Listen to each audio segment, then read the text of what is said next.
Hello YouTube, we are live from TWSRadio.com. Get in the chat room, click on listen live and join all the fans over there and have your say on the week in wrestling. Please subscribe and leave your comments as well. Facebook, hey Bradley Lewis Arnold, thank you for watching sir, thank you for joining us. Get in the chat room, TWSRadio.com, click listen live. The Indie Corner on Periscope are watching us. Hey, I think we came up with that name, just saying, hashtag. Oh yeah, we used to do that. Yeah, someone stole it. Anyway, thank you for watching. And thank you for joining us, checking us out on YouTube. We're going to start the live show. Welcome to our medias! The live show starts in about how long, Toby? 1 minute 55 seconds. 1 minute, so 2 minutes. We're going to be on the air live at TWSRadio.com. You guys get to see behind the scenes of what's going on. Matt Jarrett is watching. Hello, Matt. I will see you in a few weeks at Super Clash. Looks quiet in the evenings tonight. In the studio tonight, Andy Keenan. Yes. It's just me. I'm not here. Just me. I'm the only guy you get. But I'm all you need. We might be joined by someone else. You never know. I'm going to shout their name in a minute to get a minute. So. Yeah, where's Crusher when you need him? Right. Bro. So, TWSRadio.com, guys, get in the chat room now. Have your say in wrestling. And Matt Jarrett will give a Super Clash a plug as well. Have I got anything to say you not have? Don't know. You got what? We have 1 minute! 1 minute! Like they did that, see? Did Wavelength! We also found out today, just for you video, guys in the videos, right? We found out today that me and Dan would be terrible at Family Fortunes because we would say the same thing for every question. Yeah, we are pretty bad at that kind of stuff. Even vegetables, name vegetables. Sorry? You got coffee? Oh, yes, please. If you can make it 45 seconds. Yes, please.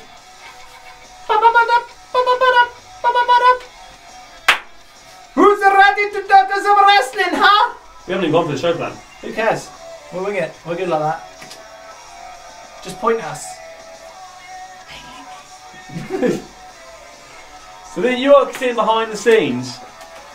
See, we usually talk through all this, right? There's lots of paper that Dan's written. See, Guna Jonesy, get in the chat room. Great comments. TWSRadio.com. We want your comments in the chat room. We can't see them all the time on Periscope, we're sorry to say. Bam, bam, bam. I'm trying to get them. Guess what? We're live, pal. It's time. It's time. It's TWS time. See, I'm not even crushing here, not even giving his favourite wrestler props. Just remember to record it, alright, Toby? Part of me has now gone, has that recorded? I'm just going to double check what it does. Yeah, I was recording, but you've got me worried now, Dan. I don't want to do a crush. Don't do a crush. Don't do a crush. I haven't loaded that quickly.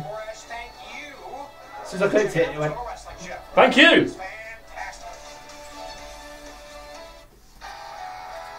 The intro's on!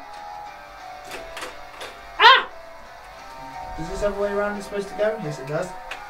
Professional headphones there. TWSRadio.com now, we are going live!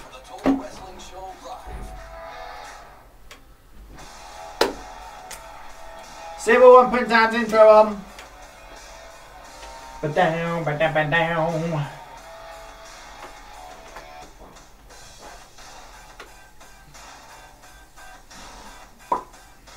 Welcome to TWS Radio. It's been a week of wins and losses, both physically and statistically.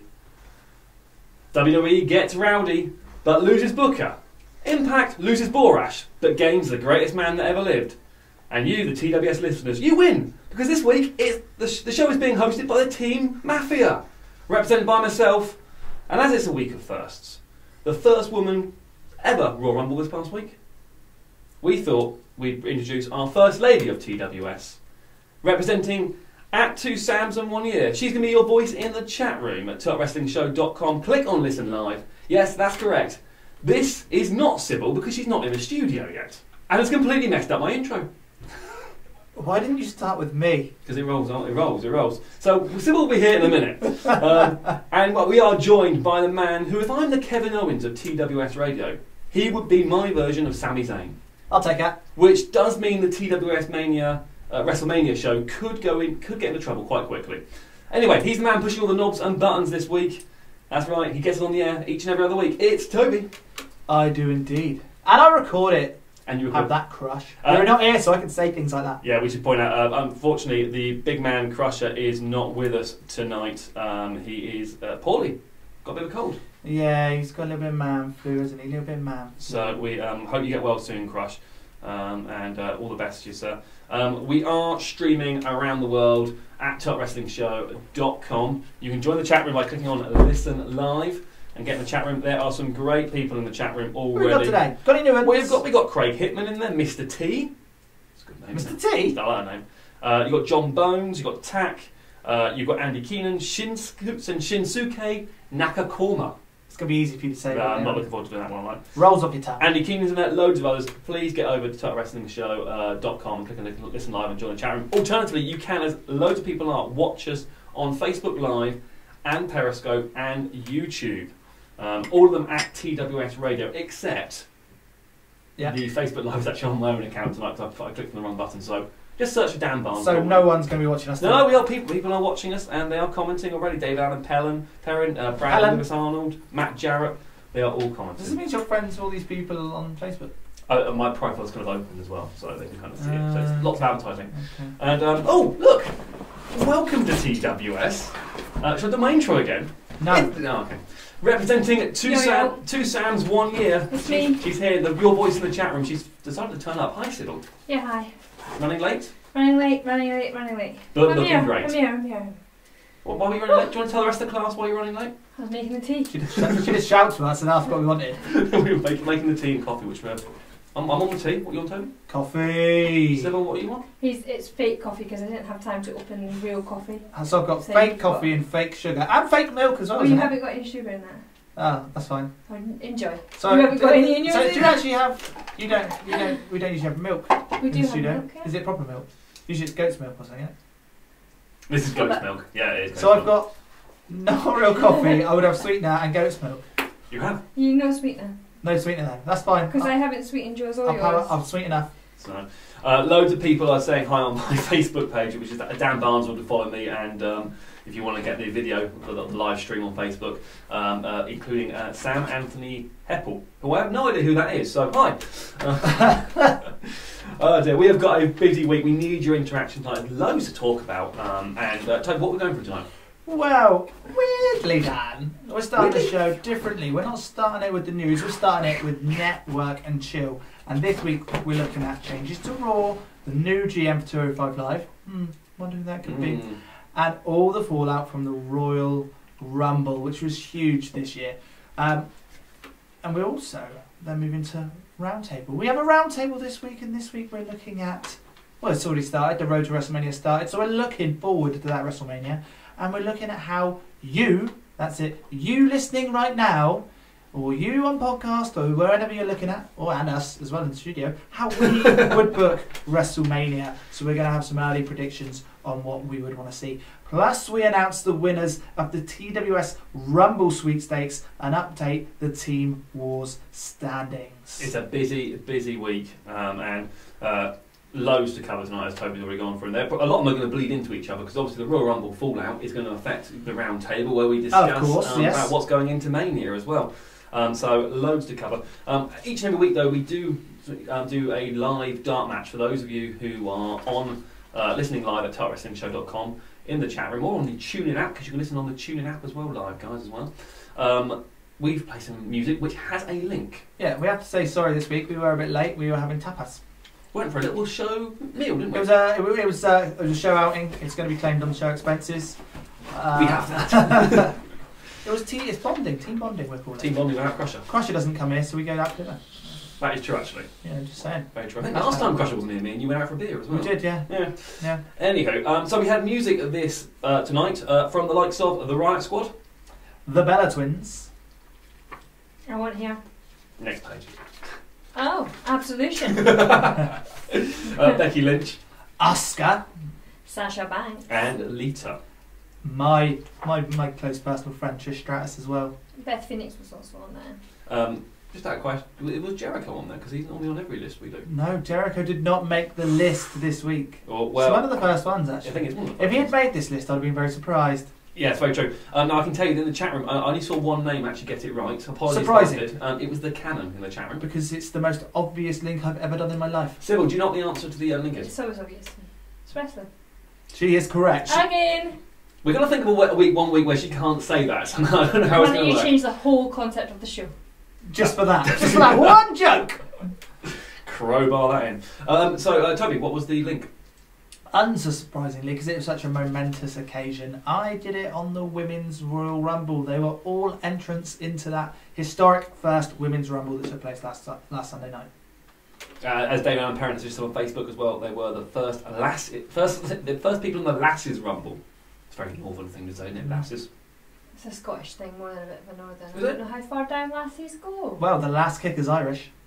Oh, that's Yeah, true. So isn't it? maybe Yeah. it's further that way, and then how far Further does west. that come down now? How far?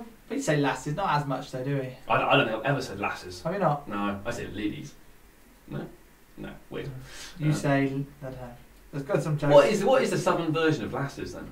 'Cause we're down. For those who don't know, we're down in the south of the UK. Birds. Birds. Birds, yeah, it is birds. Yeah, definitely. My bird. My bird. It's the bird. Tell us where the Lasses line and the bird this line gonna be starts like- on the UK at TWS Radio. Yeah. You Somewhere know, near Birmingham, I would imagine. have you ever seen this on Facebook with X? What a roll is called? Have you seen that? Well, as in a food roll. A food roll, as in a bread roll. In different parts of the country, they call it. Says roll. There's bap. Bap. There's softy. There's It's crusty. yeah. Yeah. Do you know we're actually- still talking about bread rolls? No, Just wanna say. I couldn't say I'm actually a former baker. So I run a bakery. And I can tell you that there is a difference. A bap is a lot bigger than a roll. Taxes. Oh, you've ruined it. Taxes. Lassies is Yorkshire and above. So Is that official tag? Can you prove that? So how's Becky Lynch the last kicker? We If should not. it's above, but it's that way, isn't it? So it's still not above above. Birmingham. Yeah, You it's said like Yorkshire. across. Yorkshire's like right up. Well, no, Yorkshire's not really right up, is it? It's, Yeah. It's here. Yorkshire's the Yeah, but it top still county. goes that way. I'm very confused. I must admit, I don't know where Yorkshire is. That's really I think sad. Ireland- Yorkshire's the highest county in the UK. Isn't it? Is it? It's like. No, what's Leeds that Carlisle way, is then? that it? What's Carlisle's Carlisle? the complete opposite side of the country. Well, that's got to be high as well, though. It's higher. It's than- high. Yeah, it's Yeah. not highest county. It's, But that's What county is Carlisle. Carlisle? Then? Come on, we cover the whole of the UK. One of our Is- listeners must know. Cumbria. I think it is Yes, it Cumbria. is. Yes. I think it is. So- Yeah, Tack is our Tack. Your new name now is our resident geography expert because he just put in the chat room Carlisle's in Cumbria. Boom. So there you I go. don't have the chat room either. That's a surprise to me that I even knew It that. surprised us that you knew that too. I know. I surprise people most weeks. So David Allen apparently just come back on Facebook saying that he is apparently Yorkshire is south to him, so he can get away with saying And Lasses. Craig Hickman says, as a geography teacher, this is painful to listen to. Probably won't be the first time he says that. Keep listening! Keep listening, the show only gets worse. No, better. Actually, speaking of random things, thought we had a lot of firsts this week. First time Women's Royal Rumble, I had a first this week as well. My son joined Facebook this week. It's not the first time. And he's actually managed to keep his account active this It's time. officially the first Officially time. the Is it? first time he joined Facebook. I know. I noticed because you started tagging pictures. Yeah, it's really weird to have your son at that age now when he can join Facebook. You are old though. I thought you were resharing my picture, and I thought, why are you resharing that picture? And it took me a while to realise that you had tagged your son in it. It's very weird. How much? You You haven't tagged the other one yet, which I know is on Facebook, which is I've only got one son. no, the other picture. Don't start rumours like The other that. picture of us with your son. Have I not? Is that one in the car? Yes. I have now. Oh, let's Yeah. talk about. Oh, did you take that picture? Yes. You did, didn't you? Yeah, just off-air conversation Anyway, maybe. what are you talking about? Why not? Have a good conversation. It's fine. People like it. Bit of random chat. They like the inside scoop. Randomly enough, he's actually watching us tonight as well on Facebook. Hi, Josh. So, very Watching your dad's Facebook.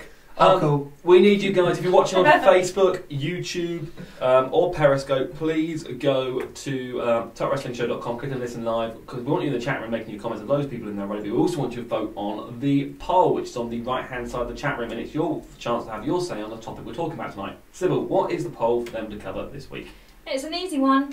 Will The Undertaker wrestle at WrestleMania? And you have a yes or a no. And that's WrestleMania this year, just to clear it up as well. WrestleMania 34. Yeah. I'm going back to your son comment. Drag it back. You know, I was going to do it quickly, but you walked on. You know he's old enough to go on Facebook now.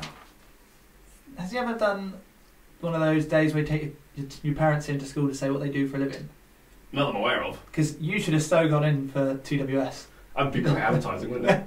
What do you do for a living? Well, you run a podcast for the Total Wrestling Show. UK's #1. I can happily say his mother won't be going in there. He is listening or watching even.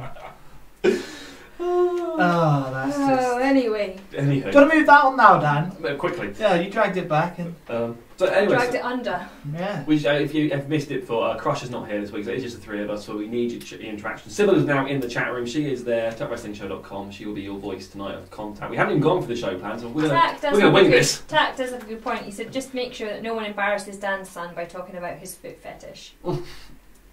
Now you mention it, Tack. It is... Snapchat. You should see the saved pictures he's got on Snapchat. I took it over last Sunday, and the pictures that man saved is disgusting. Okay, well, if we're going to start throwing something and go down random rabbit holes, we're not. We're just talking about your foot fetish. So, we're not throwing anything at each other, are they, Toby? No. So you had access to the Snapchat for the Royal Rumble. I did. Now, I snapped a lot. A colleague of mine at work, it follows us at TWS Radio on Snapchat. Yeah. And I was in work, I think on Tuesday, which I rarely am actually in the office. I mean. And rarely in the office. And she's like, oh yeah, she said, we were talking about Snapchat. The group was talking about Snapchat. She said, oh yeah, you weren't on your Snapchat the other night. Some other bloke had it. Yep. And I was like, oh yeah, that would have been Toby because we were getting ready for a Rumble and everything. She's like, yeah, I prefer when you do it. Oh, I got quite rowdy and drunk. And I was like, really? I was like, because he's single, and she's single as well. Like, you know, I mean, granted, she lives in Cambridge. It's a bit of a trek. A little bit, yeah. I was like, but yeah, come. And she's like, nah, not interested. Sorry, mate. Well, that was a bit awkward. Was that it? There's no story there. Yeah, that was just mean, actually, to be honest. That's all right, I'll bring it back in the show later.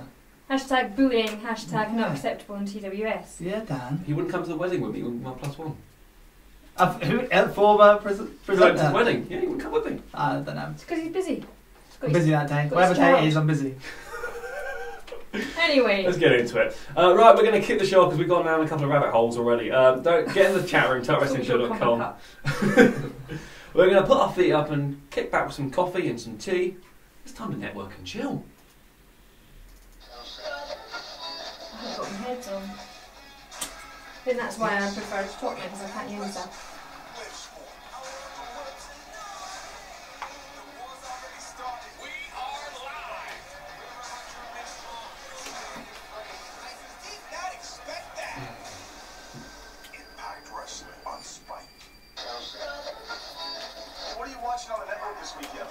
$9.99.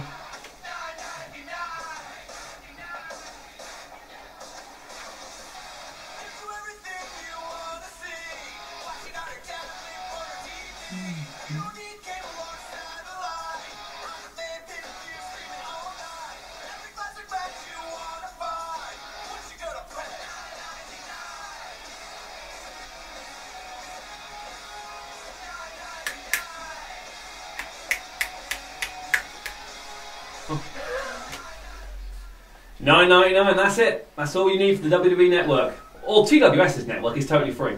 We don't charge anything. Sorry, the other two are laughing because I was completely oblivious. Completely lost his cue. Lost my cue then to come in. Yeah, trying to cue you in like the professionals that we are. Yeah, so it's a strong start to the show. This is Network and Chill. It's your chance to have your say in all the kind of TV from this week and the news linked in around it. We are obviously not going to review the Royal Rumble. It is over a week old and there's lots of podcasts out there that have done that. I'm sure you've got your own say. We're going to have a quick, very brief kind of chat about it because Toby, you watched it live. I did. Sybil and myself watched it 24 hours later. Mm-hmm. I mean, without going for it match for match, generally, I thought this was a cracking Rumble. One of the best they've done in a long, long, long time. Yes. Good. Just briefly, without going a lot, the right winners with regards to the women's and the men's Rumble. Predictable. Does it make it wrong though? You say that. You didn't predict either of them. You did so. No, I didn't, but they were. But I said, we were discussing it. I said, let's stay away from Asuka because it's too predictable. What did I say? I predicted both of them, just saying that, and we didn't, did we? Saying that. Didn't we go for Asuka? We went for Asuka in the end. Well, there you go. We'll get into the we team. We didn't go for Nakamura. Whining, Toby. That I said. Whining. We'll get into the team all standing very shortly. It's weird that they had the first ever time they had two Royal Rumbles, and both winners were the only two Japanese people in them. It was almost like you're trying to hit yourself over the head that we are trying to get into the Japanese market, maybe a little bit.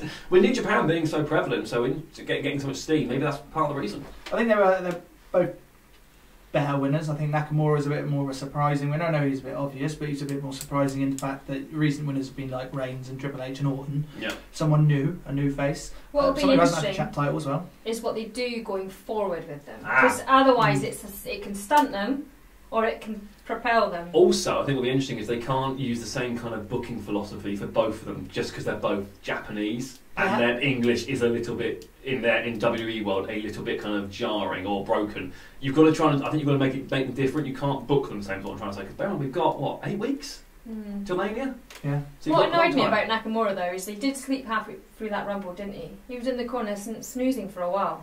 He wasn't particularly focused really, on it, Phil. Yeah, I know what you're saying. He didn't really show himself. No, everyone else was there giving it. It looked like they were giving quite a lot of stuff, and then he was snoozing in the corner for about 30 minutes.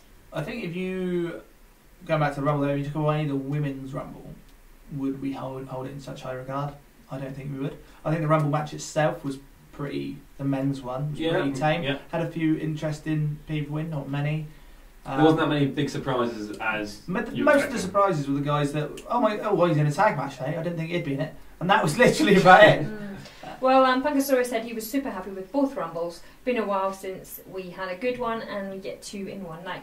Yeah. I think it was definitely a great pay-per-view. We've got some feedback from social media as well, which we'll get to in a minute. Toby will get to that in a minute. But generally speaking, we thought it was. I think generally speaking, most people were quite happy with it. I enjoyed it. I have to say. The only thing I would to the tag matches. Oh wow! But the Usos against Gable and Benjamin didn't gel, did it? And the Bar against Rollins and Jordan. I didn't mind that one as much because it told a story. See, I was the other way around. I preferred the Usos match over the other match. I felt that Raw tag match was just in the dead space, and it was like, oh, come on, let's get the Rumble. It was hampered where it was because it was between the Rumbles, wasn't it? Yes. Which is never a good spot to be in unless you're a world title.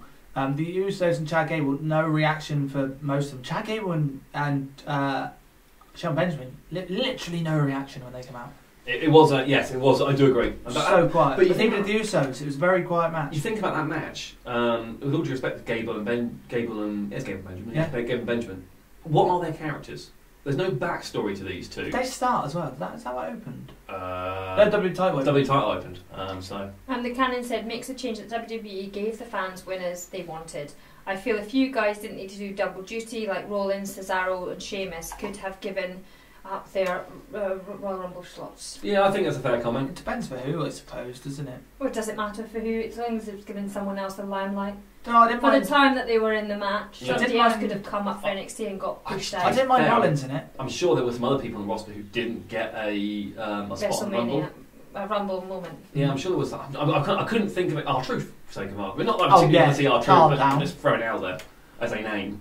Dave, I think there was one tag team partner went in and the other one didn't. Well, Jordan didn't go in, technically. Yeah, maybe it was Jordan. I kept saying him, and I go, oh, he didn't come in.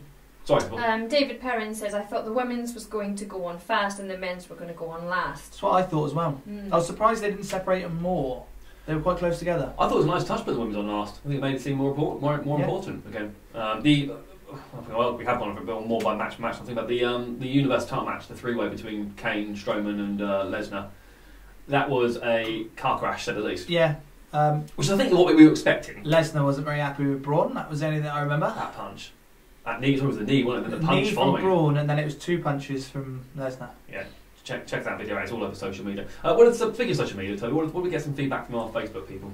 Sybil, why don't you go for the Facebook for the feedback, since that's your normal job? Oh, I thought you were doing it. I don't do that. I did the reading, didn't I? Okay. Staying Orleans. Come on, multitasking. Wow. Gurmit Singh said that was a good Rumble. AJ Styles match against Zayn and Owens were good.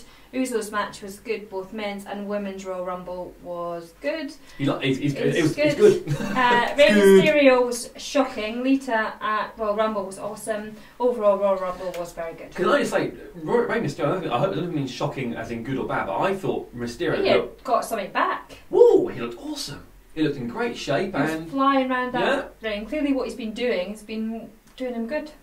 Yeah, whatever that is. It was boring. Do you know what? I really enjoyed I don't like Rey Mysterio. Is one of the most overrated superstars of all time. He is not my favourite either, but do you know what? I'm quite happy he's not been seen yet. No, I'd happily give him another run. Oh no. No. Just a short one. The last one's failed. Let's not give him more. Give him that little spot here. Well done, Ray. Now go away. You have to have a really good person for him to go against. AJ. Oh God, no. No, it's. Why are you putting him up there? That's a picture. If you want to put him in there, put him in 205. Both him and AJ have sent a photo of them, two of them together, and commenting they want a match. Yeah, so did AJ with Shawn Michaels. That didn't happen. True, there is that. Rob Scott said best male rumble in a while. Tag matches were underwhelming. Women's rumble survived by using lots of past star power. AJ match was good. Universal was not as good as it could have been, but overall a good show. Yeah, I think that's the general kind of consensus of most fans, to be honest. I can't argue that. I kind of agree with him. The Women's Rumble was very good. I think it's better out of two, but only for the entrance, because let's call a spade, they were not filling that with their roster. It made their roster look quite depleted and weak, which was never good, especially when you have the final three, two of them technically aren't active currently. Yeah. Yeah, I'll get what you're saying, yeah. And people like Kelly and Tori Wilson came out were a bit weak. A bit. Kelly, that was just embarrassing. So with that head scissors she did. You say that, I think Michelle McCool took a while to warm up. The first few moves she did were pretty bad, but then near the end started getting it back. You know, we're going to get into the Royal Rumble sweepstake winners in a minute, but one of the prizes we have for whoever got the female who did the most eliminations. I know. Do you want to guess who did the most eliminations? Well, it's not guess, I know. Do you want to guess someone? Do you want to guess who you think? We've just mentioned her. We'll guess now? Yes. Singers Dan went, funny you should say. Which Michelle McCool. It was Michelle McCool. 5, wasn't it? 5 eliminations. But then she did them all quite quick. Yeah. But then she botched half of them at least. Wasn't You can't botch half of 5, but you know. Dave Brooks says, really enjoyed the 2 Rumble matches. Best men's Rumble for a few years. With the 2 tag matches, though, I thought were awful. Speaking of Rey Mysterio, I'm going to put money on it. Toby, I know Sybil hasn't seen it, but I'm going to put money that Toby hasn't seen it either. 5 Star Wrestling this week, which is now on Free Sport on Sky Sports. He was in that match. He was on that show. He flew back to Liverpool. Could put all the money in the world on that. You'd get it. And he can be a regular appearance on that show as well. Well, I've got it here. Rey Mysterio's surprise appearance. The Royal Rumble was only put together 1 week of the show. Mysterio's return was said to be a secret to most within the company. Rey's return was a one-time appearance and is not signed to WWE. Just don't get too excited, guys, unfortunately. I'm not, don't worry. Tak mentioned Michelle McCool when you asked about that. And also, David Perrin said Vicky was a nice welcome back.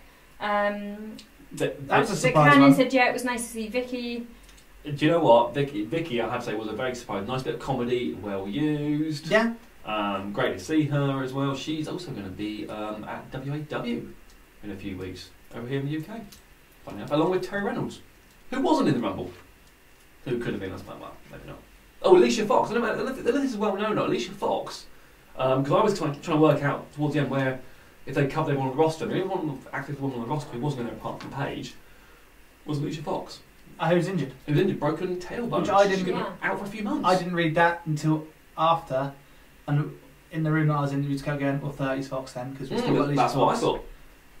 So Trish was a real nice surprise. I was spoilt on that, so I couldn't say anything. I was spoilt on most of the Rumble. We have danced around Ronda Rousey. We are going to discuss Rousey in depth when we get to Round Table in a bit, when we look at WrestleMania. We won't kind of go over it twice, but there's a lot to talk about with regards to Ronda Rousey. When we talk about Scan, I'm going to spear to the Royal Rumble entrance again with Adam Cole here. We've got some news that I was very shocked with just reading it there. Adam Cole almost answered the WWE United States Champion Bobby Roode's US Open Challenge at the Royal Rumble on Sunday. There was a feeling that Cole did not need to lose to Roode in under 10 minutes, so officials made the decision to switch Cole's spot with Mojo Rawley. Which I'm sure we're all grateful for, and I'm sure Adam's grateful for as well. I don't think Adam Cole is definitely a guy who's going to be up on the main roster at some point, and he does not need to be debuting on a kickoff show. Great surprise for him to be in the Rumble as well. Yes, and I like that. I have a question actually. I'm generally curious what people in the chat rooms think about this. I like the idea of the NXT champions, both the male and the female ones, being in the Rumble. I think if anyone should be, they deserve the right to be. Yeah, I liked it when they did it with Bo Dallas, and they actually had like a little mini tournament thing to do it. Yeah, and I quite like that. I don't mind them being in it. I would question why Adam Cole got in there instead of Gargano or Black. Black makes sense. Yeah, I know. I agree with what you're saying. I think they just want to say, "Hey, look at the name we got." But you know. And the Cannon said she was disappointed that Pete Dunne wasn't in the Rumble. Do you know, that's a good point. No, none of the UK talent were in there, which you think they might have thrown. If they thrown the NXT guy in there, NXT champion. They're really Why not the UK? UK champion. No cruiserweights either. Which is a surprise as well. I thought that one or two would be. Just for a spot, just going from high. Which one would you put in there though? Cedric Alexander, probably. That's not really high flying, is it? You could put Kalisto. Yeah, I suppose Kalisto makes more sense. Or Sin Cara. I suppose it makes most. Those guys make the most sense. So then they're more known. But yeah, I suppose you had Almas, who's the high flying guy. He looked good. Did look good. He looked really good. He looked and lasted a lot longer than I thought he would. Yeah, no, I do agree with that. Yeah, he was impressive. Speaking of Royal Rumble, should we give away our Royal Rumble sweepstakes? Nah, let's keep them. Because people are going to be wondering what they got, and we have got winners for everyone. In fact, one person has got 2 prizes. Have they? Yeah. Oh yeah. Yeah. So we'll go for it category by category. We'll give you the prize. So I'll give you the category. Toby will give you the prizes, and Sybil will give you the listener winner. What about the Rumble winner number? I'll do that bit as well. Just get yourself back double to duty just to get his voice out there. We'll go from bottom to top. Right? So we go most female eliminations kicking off. And the prize for this was the 50 years of WWE DVD. Now, can we just say, if you haven't got your Royal Rumble number, more for you, because we did a podcast with Overload last week, which we did all the numbers, as well as for the Royal Rumble sweepstakes, there were 60 numbers given out, so everyone should have got one. Or they could just listen to this and see if they won or not. That's true.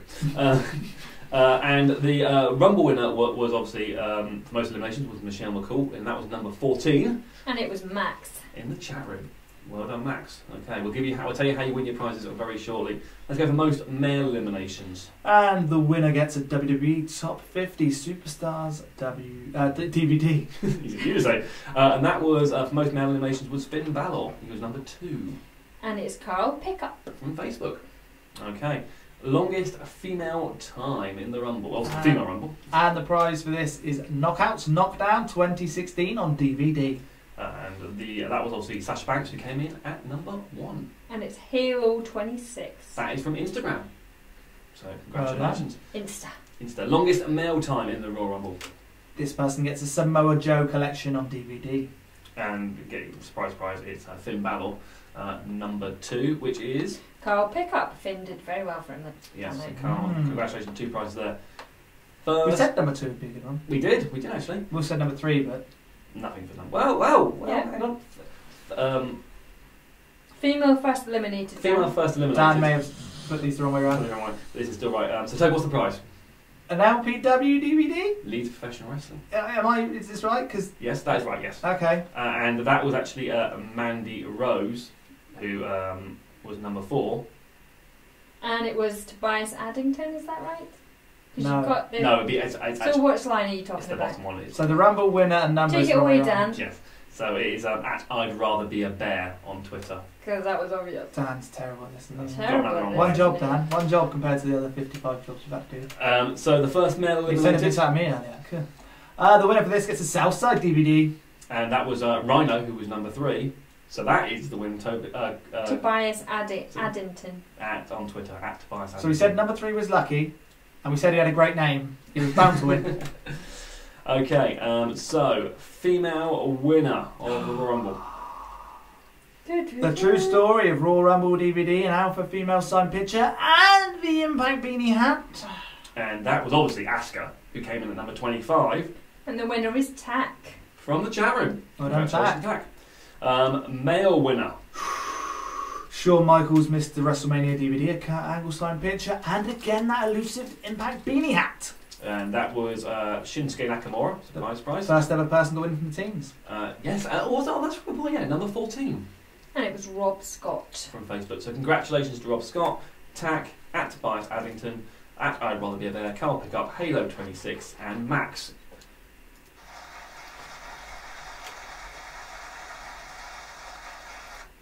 You will have 1 week. Send your name and address to studio at TotalWrestlingShow.com. That's studio at TotalWrestlingShow.com. Before you say that's 1 week ago, and we're like, A big thank you to ImpactEurostore.com for supplying some of the prizes that we had there as well, and to WWE Home Video UK. And that has cleared out our stocks. It has. We need to restock for WrestleMania. We're going to have to. We always do a decent prize pack for WrestleMania. Oh, we do a good one for WrestleMania, don't we? We do. We might have some news on WrestleMania coming week. Do you reckon? Do you reckon? You've been putting some pen to paper, Toby, and it's got some good ideas. Great ideas. That's about it so far. Whether it executes or not is another matter. But yes, we've got WrestleMania plan in action, or in process. Yeah, potentially. Yes. We have a potential WrestleMania plan. Potential plan in process. While I was thinking on the Royal Rumble and WrestleMania as well, WrestleMania, Royal Rumble, and all the pay-per-views between now and the end of the year, whether they're Impact, which has got one coming up as well in April, or WWE, comes under our Team Wars predictions. Now, this is a team. We are Team Mafia. Next week, you'll hear Team Family. If you're in the chat room at TWSRadio.com, you're in Team Live, and if you comment on our graphics on Facebook at TWS Radio, you're in the podcast team. And we always do points. Points mean, not say prizes, but wins mean points, I suppose is the better way of putting it. So we predict every single matches for every pay-per-view. Predictions mean points? Predictions mean points, I like that. Predictions make points. Predictions make points. And we have a Team Wars League. So Sybil, can you just run down who got what in regards to points for the Royal Rumble, please? Okay, so the Royal Rumble Live got 11, Ooh. Mafia 14, Come on, guys. Podcast 16, and Family 21. Family were 1 point away off from a clean sweep. doing a clean sweep. What did they get wrong? They got the Bobby Roode opponent wrong. Got it. Yeah, they got 1 point off clean. Even the I clean got that sweep right. would have been a bonus 5 points. Who did we go for? We had Russo, didn't We went Russo. Yes, we did go we? Russo. Even though I said Mojo. What did they go for? I think they went Jinder. Yeah, too obvious. I think. Too obvious. So Toby, how do the current points? Oh, sorry, Sybil. Sybil wants to do it. Sybil. Goodness, you're just giving away our rules tonight, aren't you? Without any discussion whatsoever. He's just, he doesn't throwing have it about a bit, because he's all that and all in charge. Don't give him a minute's prep and he loses it all. He ignores when you're giving him sort of, his prompts and stuff. No, he's just a one man all by himself, taking charge of it all. Prima donna over there. Okay. So the new current standings Yes. are Mafia 19. We finished Kind of strong. nice and cosy at the bottom where we like to be. We got strong shoulders propping up the rest. Yeah. It's right, Podcast we end quick. It's good. 21. Not far. See, only 2 points in it. Live 25. Okay, granted, they are 6 points ahead of us. And That's Family are 29. Okay, they're 10 points. So that's half a clean sweep. So half a clean sweep or a joker. You see, you got the jokers. No one's used the jokers yet. No one's used jokers yet. The pendulum can swing at any time. Maybe we just play it now so we're top for a bit. Just straight out play it. So the next Team Wars preview will be Extreme Rules, which is a couple of weeks away, I think. It's Extreme Rules. I know it's the Family doing it. Sorry, Elimination Chamber. I was going to say it's Elimination Chamber and Fastlane, isn't it? Yes, Elimination Chamber is first. Is it? Yes. Where they announce Roman Reigns as number contender. I mean, no. So Fran in the chat room is asking, will the WrestleCon/Impact pay-per-views be part of Team Wars? Now, Impact always are. Now, I need to double check the date of the Impact one. I believe it's just before Mania. So as long as we can get the matches, as long as it's live as well. As long as it's live and we can get the matches out on the show before, so we can get predictions for podcasts, the answer is yes. I don't think we've always managed to do an Impact preview. I think the Japanese Bound for Glory is the one we couldn't do because it was pre-recorded. Yeah. Tack said, remember when Tubby was good at predictions? I still am. I've just got 3 deadweights with me. Oh! Just saying, I predicted almost. I almost clean sweep the Rumble myself. Just saying. Speaking of 3 deadweights, what do we think of Jonathan Coachman on the Raw announce desk? Very good at it. I quite like him, but I like it. yeah. I don't. I Big prefer him fan. to Booker T. Big fan. Nah, see, I don't. I'm not a big fan of But Booker T. then I always liked him as well. I really liked him. So I never did. Was never a fan Love of him. Coachman. I think- Booker T's just god awful. The problem I've got now is you've got 3 guys in Corey, Michael Cole, and Jonathan Coachman who are all the same character. They are all pretty much playing it down the middle. There's certain guys they like, there's certain guys they hate. There's no clear babyface or heel. There's no real clear play-by-play. I suppose Michael Cole is still play-by-play, but They don't really do babyface and healing all with 3 man. I suppose following on that argument is if that's the case, why do we need 3 men if they're all doing the same character? It's, it seems like a waste. But Graves goes a bit more heel, tends to. Yeah. Yeah, he does. There was a couple of times where you can see Graves and Corey are still falling into that Booker and Graves kind of feud where they're niggling at each other. They're going to, the same as Graves and Saxton. Yeah, true. Yes, that is true. I don't mind Graves and Saxton. I hate Saxton. I don't mind that. He's just too childish for me. But anything's better than NXT announced team, so it's fine. I have to say, I thought they are the worst. And Percy Watson and Morrow did a really good job as the two of them when Nigel McGuinness was off on Takeover. I thought their commentary was fine. It was better than normal. I love Nigel McGuinness. Yeah, it's just jarring for me. And I absolutely hate Maranello. Now, I was having this... Wasn't you I was having this conversation with? I think it was Joey. We had this conversation before, but okay. Yeah, but I had this conversation... Alright. Someone else come out there. Is it because you find Nigel jarring because he's got an English accent? Yeah. And we're so used to American accents talking about wrestling to us from 100%. A commentary point of view. That when you get someone like Nigel or... But they used to even like William Regal, if he was on commentary, it stands out more. Not that his commentary's wrong. Well, Regal used to do Superstars. He did NXT. He did NXT for a bit as well. But who was the... Now this is going to... Old school wrestling fans are going to hate me for this. Who was the English guy who used to do WWE back in the day? Lord Alfred Hayes. So, because that was never jarring, really, but I suppose that's what... I suppose it was, actually. When you listen back, it is quite... Do you notice, Sybil, do you notice a difference in the commentary team when you've got like something like an accent like Nigel McGuinness, who's an English guy, obviously, comes in, or does it not make a difference? It doesn't really make a difference to me. I think if they're good at what they do, it doesn't really matter if they've got an accent. As long as you can understand what they're saying, it doesn't really, matter. Does it matter? I don't personally, but I do notice it. Not to the level that Toby does. I don't hate it, but I notice it. It's funny. Joey mentioned the same thing. Me and Joey are travelling. You say that, but Nigel McGuinness is my favourite one on the NXT announcement booth, right? I'm not saying I hate him. The one I hate is Maranello. I just find them all annoying in their own ways. I would like none of them to come up to the main roster. That's all I'm saying. Not a single one of them. At the moment, I don't think they need to. The announced team's pretty buoyant. We've got Tunga and Booker waiting as well. And Lawler.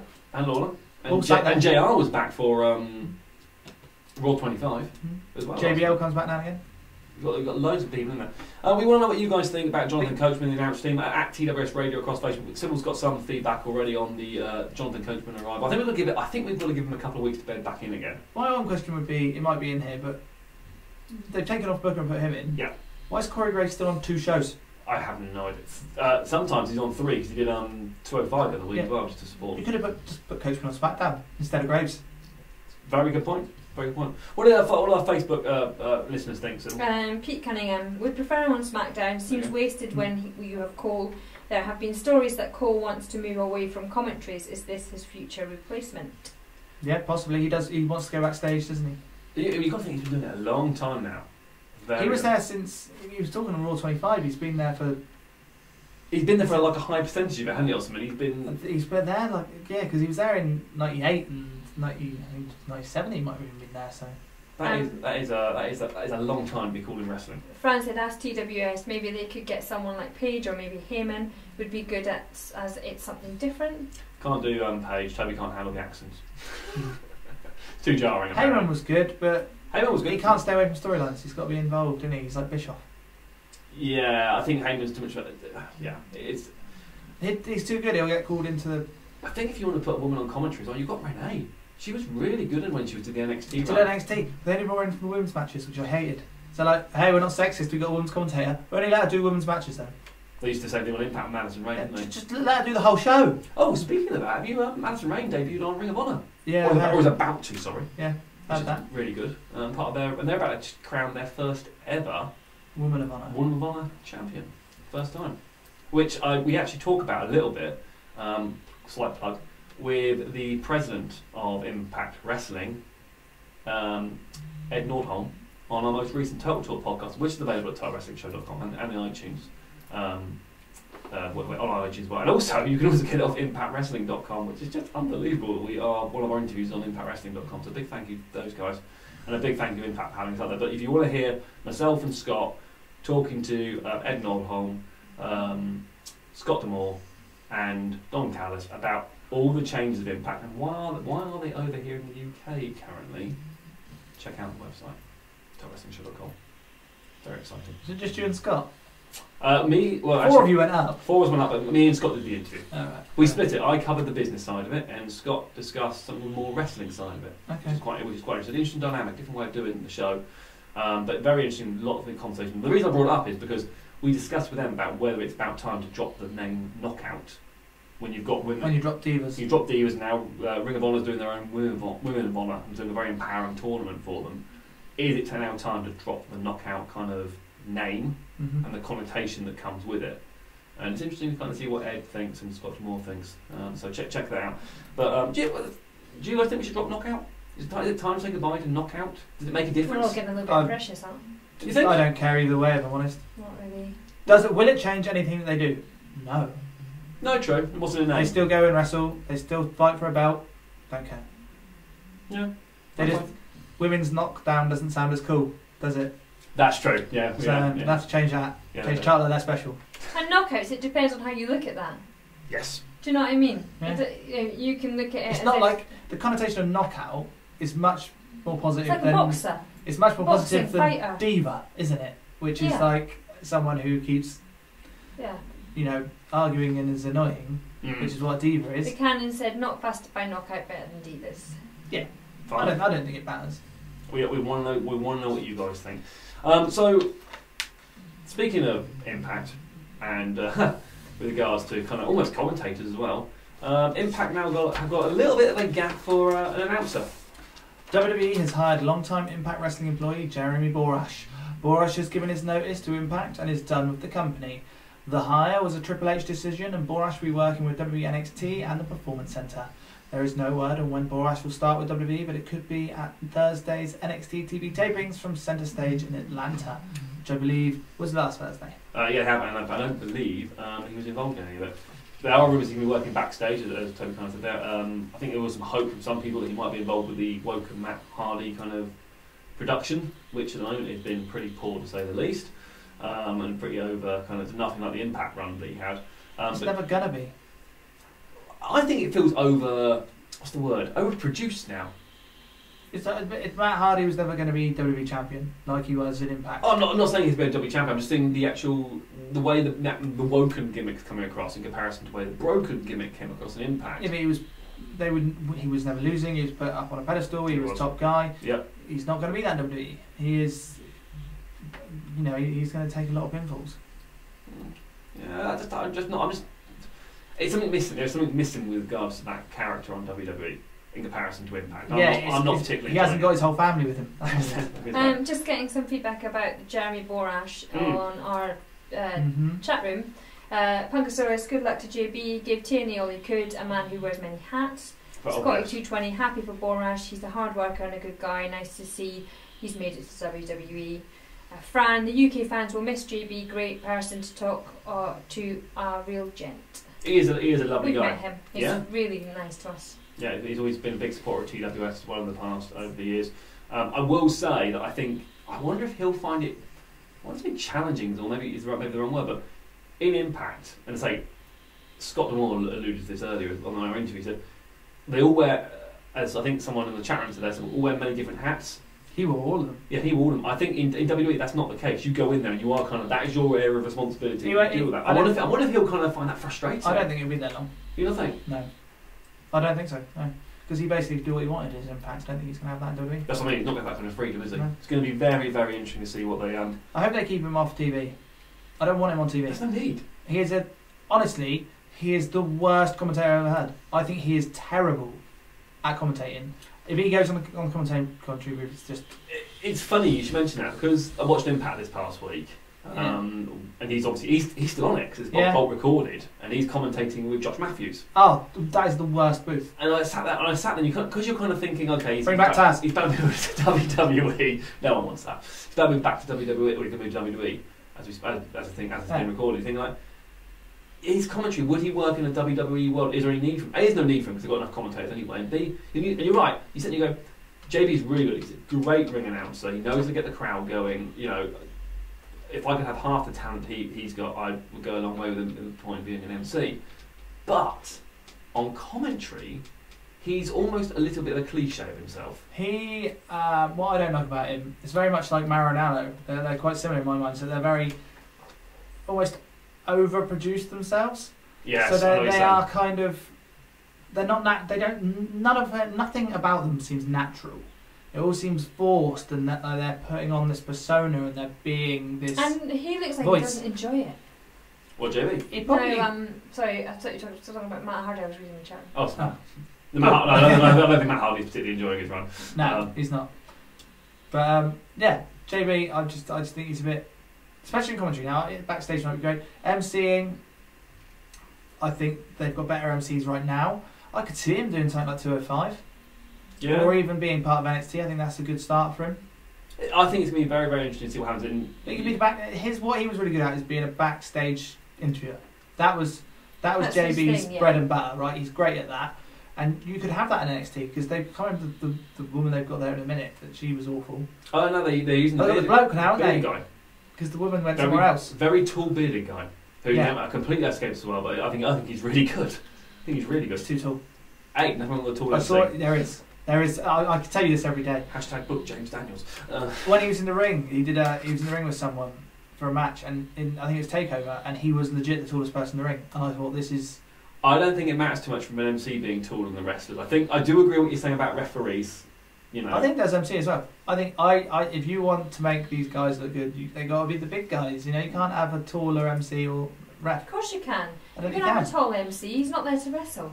He's there to introduce people to the ring and then get out. And then he goes, hey, look at these two dwarfs that stood next to me. No. A lot of people don't even notice that. It does not look terrible. And a lot of time the MC's out of the ring before they even get in the ring because they announce as they come down the aisle. It's very odd that they're all in the ring and they're all stood right next to each other. I think it doesn't matter. I think if you just get you just want a good MC. There's no point having a short MC if he's rubbish. No, but you can get good short MCs. Yeah, but you can't. They would have had a choice of MCs. You can't discriminate on an MC just because of height. Just because everyone's short. You can go, hey, you're too tall. No, and then then if you have a Brock Lesnar and a Braun Strowman, you have a short MC. That looks daft. That make them look like monsters. There's nothing. If you get a good MC in the ring, it doesn't matter what their height is. Because you're listening to them and you're watching the wrestlers come in. I completely disagree. Absolutely. I think as soon as they step in the ring, it's ruined. No, that's absolute rubbish. I think, from the point of view of what a job an MC does, I think it is important to have someone who's tall and kind of stands out in the ring. So you want the crowd to be focused on you to begin with when you're trying to get the crowd all railed up. I kind of get what you're saying about. Not tall. They have to be tall to do that. It does help. JB's about 5 foot. Does help. They don't have to. I disagree with that. They don't have to be told to do that. But you're most of your MCing you do out of the ring. No, whenever I was at UPW, you're outside. No, my gimmick's in the ring now. Ah, terrible. Shouldn't change it. Should go back. That's why everyone keeps not booking you. That's the problem with it. So anyway, speaking of short people, as we are, that is not the only Impact signee that's appeared this week on WWE TV. I've got nothing to read. No, it just says Rockstar Spud feedback. Yeah, Rockstar. Yeah, Spud. Spud. With a weird name now. Drake Maverick. That's the one. Have you seen now?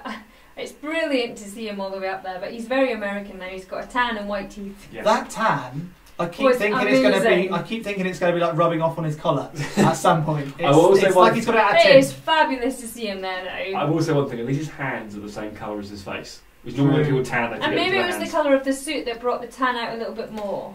But he's got very white teeth, very tanned. He's great to listen to, great to be on there. I think they've got him in the right spot. He's just got to come over really strong. It was interesting the fact that he didn't get an entrance. He came out with Daniel Bryan. Yeah, and I thought that was a bit odd. Great move. You think? Fantastic move. Because that's instantly got the crowd on his side. Okay, yeah, I can see Daniel that. Bryan, I am booking this man. I'm Daniel Bryan. You all love me. I'm the best thing that's ever come on this earth, apparently. And he got a big cheer. And this is my mate Drake. Boom. Yeah. Straight away. If he come out, and they did it really smart, because if he came out, not a lot of people would know who he was. But Daniel Bryan bringing him out instantly gives him that gravitas. Yeah. Fran had asked TWS, will we see Spud/Drake wrestle in the ring in 2018? Oh God, I hope not. I'd say yes. I think my worry is he's like to, but I'd like it really slowly teased. Yeah, I don't think we may yet. You know, and also he needs to earn his stripes in as the general manager. The problem is now, I get what you're saying. And make a story before anything like that happens. The problem you get with that now is you've almost kind of painted yourself into a corner with regards to putting a general manager for that show, because if and when he then becomes an in-ring competitor, you've then got to find another GM for that spot. Why has he got to become an in-ring competitor? Are all GMs becoming in-ring competitors? No. Vicky was. Yeah, so did Kurt. Maybe she so Kurt's back to as well. They're not full time. They're like one match here or there. Shane. He's not GM. Yes, he is. I was the commissioner. Come on. He's Danny Bryan's the GM. Potato. And they do different roles. No, they don't. Oh, okay. Please explain. This is going to be good. Yeah. Please explain to me. What is the different rules? So the GM yes. runs the day-by-day business, whereas the commissioner does the business side. So technically, Shane can't make matches against Danny Bryan, although he does because he overrules Danny Bryan. So why does Shane not turn up for half the shows then?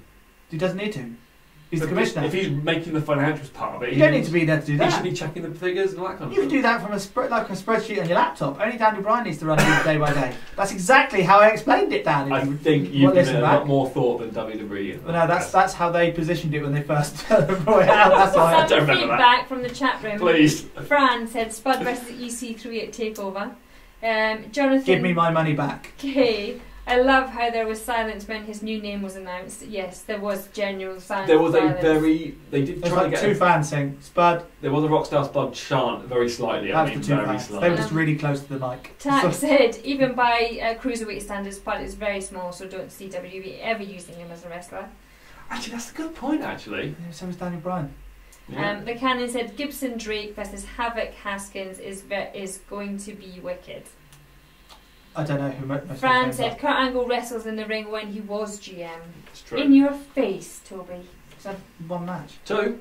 One. He wrestled part of the Shield. Yeah. And he wrestled again, didn't he? Did he wrestle again the next night on Raw or something? Oh no, he didn't. No, there's only one. So that's one match. I said one match. Yeah. Also some feedback on Rockstar Spud. I think it's from Facebook. Is that right, Dan? It is indeed. Pete Cunningham. Well, that's actually Twitter. Pete Cunningham. Cool name, even though it seems pointless if the commentators immediately say he used to be known as Rockstar Spud. Does this mean he has retired as an in-ring competitor? I think to answer that question, the argument could be either way. He could well have retired. He might not have done it. It's going to be very interesting to see what they do with him. Why did he retire? Not retired, but within WWE's role, he may well mind that he may just be a on-screen character. And Shane Jones says, just call him bloody Rockstar Spud. Do you know what? I think I've always said this from day one. We've interviewed the guy numerous times. It's a stupid name. What is? Yeah, it was the gimmick, not the name, wasn't it? Yeah. It was the Rockstar gimmick he did on the Indies. At the very beginning when we met him, he was a Rockstar Spud. Yeah. Though I must admit, he did give us one of our best segments. Spud Watch. Maverick Watch, does that really work? We could do a Drake Watch. Maverick what? I'm trying to make him link Spud and Maverick somehow, like Rockstar Drake Watch. No, nothing is there really. Move on. We know where he is now. I was thinking how many times he actually appeared on 205. To be fair, I don't watch 205, so. But for a while, it will make me watch 205 because I want to see how he's going to get on. And I want to see how he's going to evolve in it. So him alone is going to make me want to watch. There you go. So that's an interesting point because that only one other person did that, and that was Enzo, and actually got people to watch. Is Spud going to make people watch, or is that just us because we're UK? Are the American fans going to watch it? It doesn't matter. If more UK people watch it, then great. Do we think the American fans are going to turn on because of Spud? I know the Impact guy, people on Impact, he was quite popular, but do we think it's big enough? It all depends on how he does it. One thing I will say about 205, and it kind of links into what Sybil's saying. I think you're right. I think there's even if not one person, but I would assume if Sybil's kind of a litmus test for people watching it. For everybody in the world! There is going to be people, there's going to be a percentage of the people who will go, well, Spud's on 205 now, so I will start watching it again. And then if you also look what they've done this week, they are restructuring how they do 205 because of this mixed match challenge. It's now only about 40 minutes long. Big tick for me, so it's only 2 matches. And they're also redoing a tournament for the championship. Which is culminating at Mania. And the matches we might talk about it in our next segment. But the matches have been incredibly strong. Strong, really strong matches. And it almost feels like they're kind of giving it a bit of a reset and going, okay, we know we've had this problem with Enzo. We know that it's been... the last 2 champs aren't with us anymore. Yeah, the crowd reaction hasn't been that strong.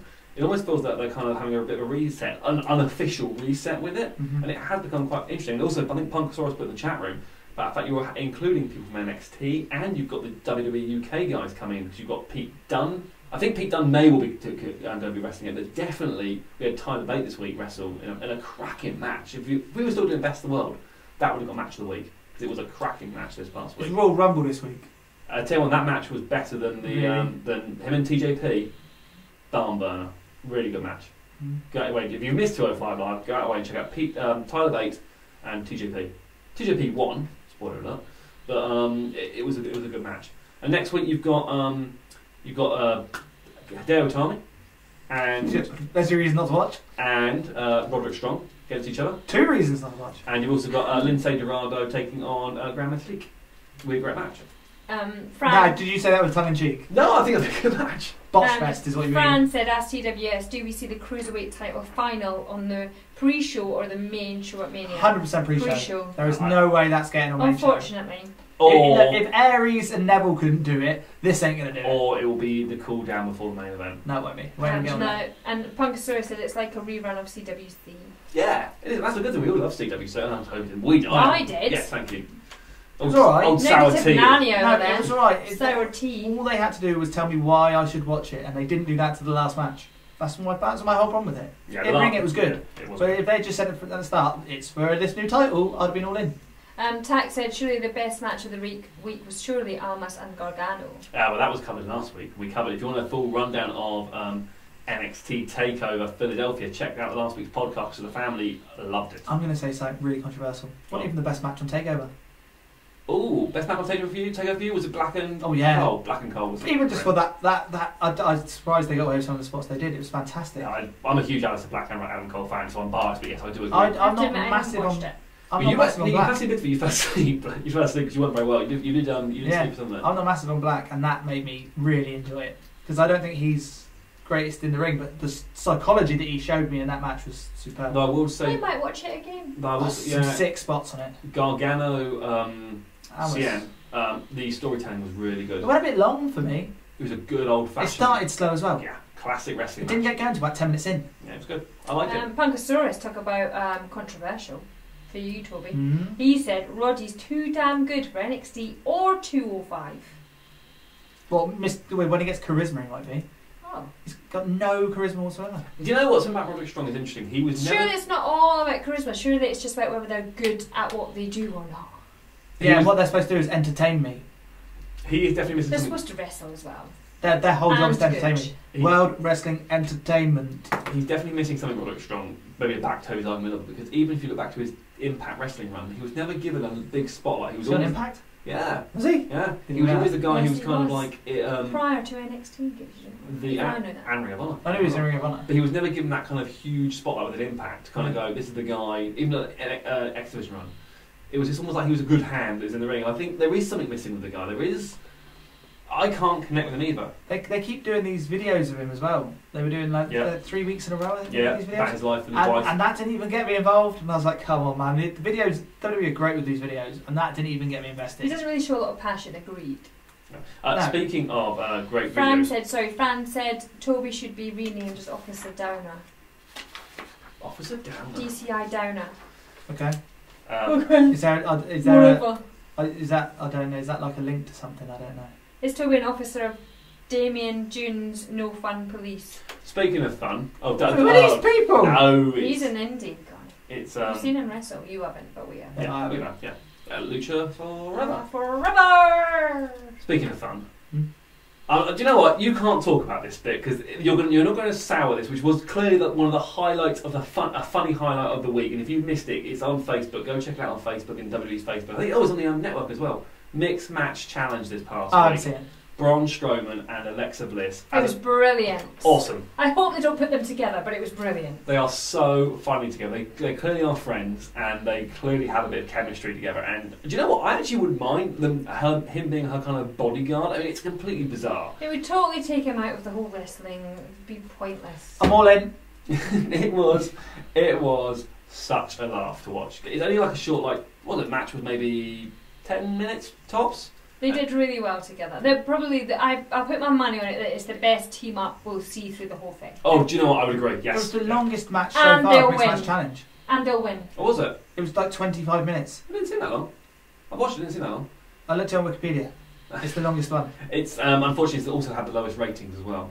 Which is surprising because they were facing Sami Zayn and Becky Lynch. If they can't carry a match, I don't know who's going to. It was really well done. They kept Braun out the ring for such a long time and kind of. But Sami Zayn and Becky Lynch both did very well as well. Yeah. But they did. Braun and Bliss did steal the show. I love the bit where it's better. Well, I'm not getting a match from Matt blow by It's blow. one match, mate. But, I love the bit where they were going for the tag, and then Sammy was leaning over for that hot tag, and then he kept moving around the other side of the ring post. So we got further away from us, so he wouldn't have take on Braun. I thought just some subtle little things like that made it fun. One of these mixed match challenges, I've seen them all so far, is because they're not connected to the main storyline. It's almost like the competitors go out and have some fun. Yeah, have some fun with it. Oh, I got very switched off of it after I saw Miz and Asuka's speech at the end, because they all talk afterwards. They do. And Miz and Asuka's was terrible, like so bad that I was like, this is a joke. It was just. And they switch back on because he's done that before. Yes. And then he's back into his serious, like when he was with Jericho and the scarves. Yeah. He was heel and then he switched back and made it funny, and then he managed to switch back again. I think that's just a great extra bit of his character that he's able to do that, and we all have a chuckle with it, and then he brings it all back again. So part of TWS, one thing we like is we have this kind of element of, on both teams, we have a fan who's in wrestling who's not been watching wrestling as long, and that's Sybil, and the family's team is Lissy. And one thing I want to bring up that you said to me a couple of weeks ago about Braun Strowman is the fact that you, from a new fan's point of view, I knew not a number of years you've been watching it, but he connects with you because you can tell he knows his character and believes his character. And that, for me, I think is a big litmus test. Someone still fairly new within the business can go, wow, that guy knows what he's doing, he's confident in the ring, and he's making me believe that he is what he is. I think that's a big compliment to the guy. The guy has got money written all over him. So what's the next segment then? I love Braun. Thank you. He's one of my favourite people, along with Bliss. It's not one of my favourite. It's right when he's backstage. It's when he starts doing stuff in the ring that I get a bit nervous. Well, we'll be asking you in a minute where you think Braun Strowman will be appearing at WrestleMania. Speaking of WrestleMania 24 special aired on the network this week after the Rumble. No, it did. We actually watched it as a team. Well, you rewatched it, but we watched it as a team just before we came on the air, just before Tapas. Yeah. Well, we were all tapped out on Tapas. What? I mean, I don't think there's been a bad 24 special. No. I can't think of one. This is like WWE's bread and butter. They're really good at this sort of stuff. Really good. And this was a great kind of behind the scenes look at WrestleMania last year, the build to it, going literally into it, and a bit after it as well. I was captivated. I thought it was great. I don't want to go through it, but I just thought there was just so many gems in there. You've got to check it out. The only bit that needs to be checked out, I think a lot of it's we've seen before. The Hardy Boys bit we've seen a million times on different videos on WWE. They've used those exact videos, those clips, so much to death now. But I think the Undertaker's bit is really telling. Now, apparently there was a bit cut out. Now, I don't know whether this is true or not, so please take it with a pinch of salt. Apparently there was a scene, and I'm surprised yet again WWE would actually even record this in the first place, of Taker backstage before his match, taking a pain shot. And they actually edited it out. It's one of the deleted scenes. Well, that would kind of fit to what he's saying. Yeah, I suppose. But when the whole lead up. Because he is saying he's almost a bit broken. Yeah. He's not really. He only wants to give exactly 100%. You know, if we're paying to see him, he wants to give them the Undertaker. He doesn't want to half-hearted it. So. And I think it would show him going to those lengths, wouldn't it? Well, he almost his opening scene when they first showed him in the car. He said that they take a fight to ages in one fight. Yeah. I don't want to be that kind of guy. He was. I mean, he was walking. I think he was walking worse before the match. He was. Than afterwards. You can see why WWE would want to take that scene out. Yeah. Because they're not want to show someone, taking a shot of anything. If it be true. If it be true. Tank said, I really can't get myself interested in these 24 specials. You really should try because they're really good. And they're, it's behind the scenes stuff, isn't it? Yeah, and it just seems a bit honest and a bit, I don't know, obviously everything's played up and I don't know how honest these things are, but it's you just genuinely enjoy watching it, I think. And if you haven't seen one or you haven't seen the right one, definitely check it out and the Usos watch one, something. one of the first ones they did, that was really good. There's an Usos one. And Seth Rollins 24 was very good. Really so he's come back, very good. Well, I like the Rollins one, the Balor one, and they both were the same. The Balor one was brilliant. They were the same, but from the opposite views because they're both in each other's quite a lot because they rehab together. Yeah, they did. Which was quite interesting. I can't remember the Uso one. I swear there was an Uso one. I might skip that one. One of the first or second ones they did. It was a very good one. Yeah, it really. There are some hidden gems on that network. You've got to go and kind of spend time finding it. The problem is, there's so much This was the third WrestleMania one they did, wasn't it? Yeah. But they do 365 now as well, not just 24. They've only done one of them though. That was the Kevin Owens one, which I actually still haven't seen. I haven't seen the 365. That's really good. Yeah, I've heard it's good. Fran said maybe with JB at WWE we could see some new programming on the WWE network. So what is he? They cancelled his last one. What is he going there to do? Sorry, JB. Sorry. JB, yeah.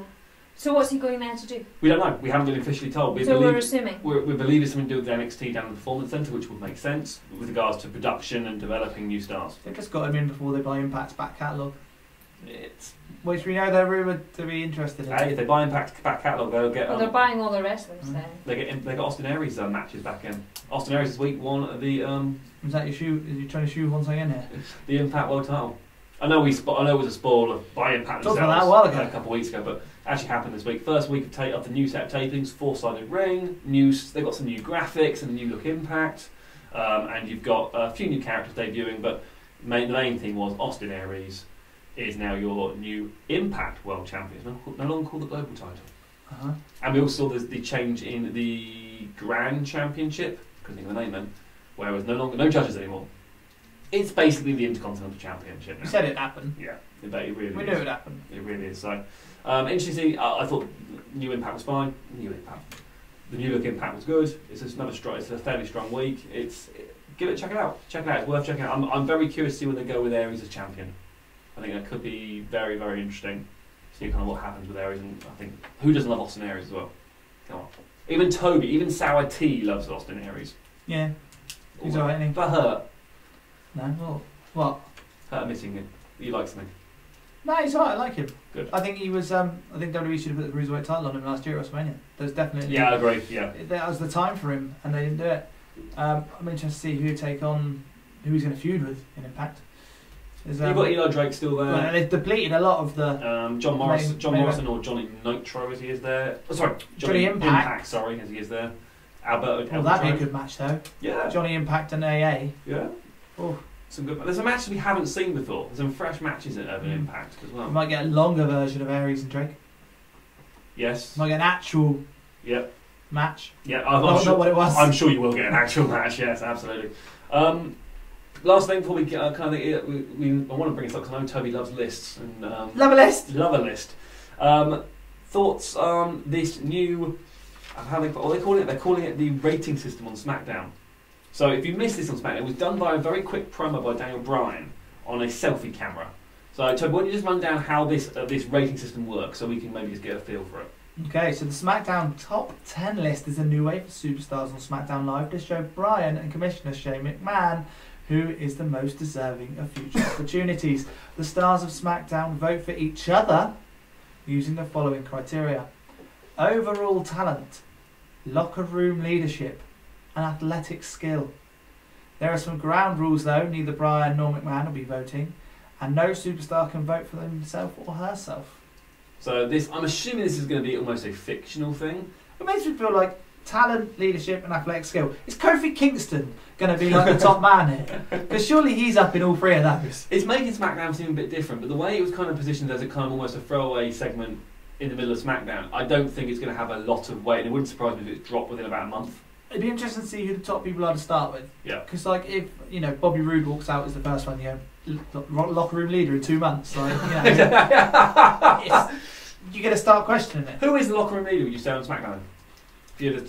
Kofi legit might be one. AJ might be up there. He's been there a couple of years now. Well, no, a couple of years now. Kofi's been there probably one of the longest. Orton. Yeah, of course. Oh, is he a leader though? People hate. You say who's on Raw? No, she's on Raw. She's on Raw. Yeah, I'd say Becky. Becky's a good shout. I'd say Becky. Naomi's been there the longest. And athletic skill. Yeah, but if you go over that talent, if you go by that side, doesn't mean on Raw that makes Alicia the locker room leader. Possibly could be. The Canon said, can we talk about the awful on-screen graphics being used at SmackDown now? They make YouTube channels look professional by comparison. And if you want to check out our graphics, at TWS Radio on YouTube. Yes, actually, do you know what? That's a really good point. I was hoping someone brought that up. Thank you, Canon. Yes, we're getting selfie promos, which, I think you can give or take on them. But you're now getting these awful kind of... I'm not a big graphics person, but I'd class them almost like a media kind of player, kind of very basic style graphics. Like when then Shinsuke Nakamura comes out now, they have this big rock star that goes right across the screen, which is really, you blink and you miss it, but it goes right across the screen in blue font. It looks a bit tacky, for the better way of putting it. So I am curious to know what you guys think. So let us know at TWS Radio. But it does make SmackDown look different to Raw. That's the problem, isn't it? They look very similar. So I think if you do something different, it might not work and they might change it, but worth a go, isn't it? Punker Story says, I like that SmackDown are trying new things. Being a bit brave. Yeah. Problem is, if it works, they'll start doing it on Raw. That's the only problem. That's the thing, Cody. Test it on SmackDown first. If it goes well, we'll put it on our flagship. Well, that's some TV coverage this past week. If you have anything you think we missed, let us know at TWS Radio. I mean, we haven't really covered 5-star wrestling. It was a show. I'm sorry. It was a show. It felt like watching WWE in 2013. Sorry, 2003. Because you had 2013. That's like watching WWE now. RVD, Rey Mysterio, John Morrison, and Chris Masters on it. It felt like that. And the match, Zach Gibson was awesome. You know, from a British point of view, it looked really good. The funniest thing was Bram. Wasn't scripted, trying to hijack the commentary team because he was drunk in the crowd. Awesome, love Bram. Go back and check that out if nothing else. But yeah, it's on every Thursday night on Free Sport. Just search Free Sport on your Sky Planner and you can find it. I think it's on. It's 3 hours though. Nice. It's 3 hours. Because I don't have enough wrestling in my life. Too long to watch every week. I'm not going to lie. Right, let's take our one and only commercial break for the evening to give a little love to our sponsors, and we'll be back. We want your thoughts and your predictions, really, I suppose, on what's going to happen at WrestleMania, because at the moment nothing's properly booked. Stay tuned. TWS is rolling on.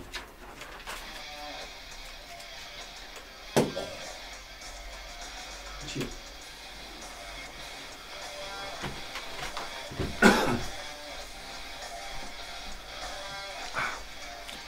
Hi camera people, we hope you're enjoying the show. Don't forget to go to TWSRadio.com, click on listen live for your chance to have your say on everything in the world of wrestling. But more importantly, the WrestleMania that's upcoming very shortly. We want your thoughts on what's going to happen at WrestleMania, what matches we're going to get. We're going to get our thoughts next when we come back after this quick break. I don't know why my two presenters are holding their heads in their hands. A bit weird. Sybil, what are you doing? She's preparing, as you should be, sir. I am our next segment. Mess around. Mess around? Right. Pull up a chair, take a seat at the table.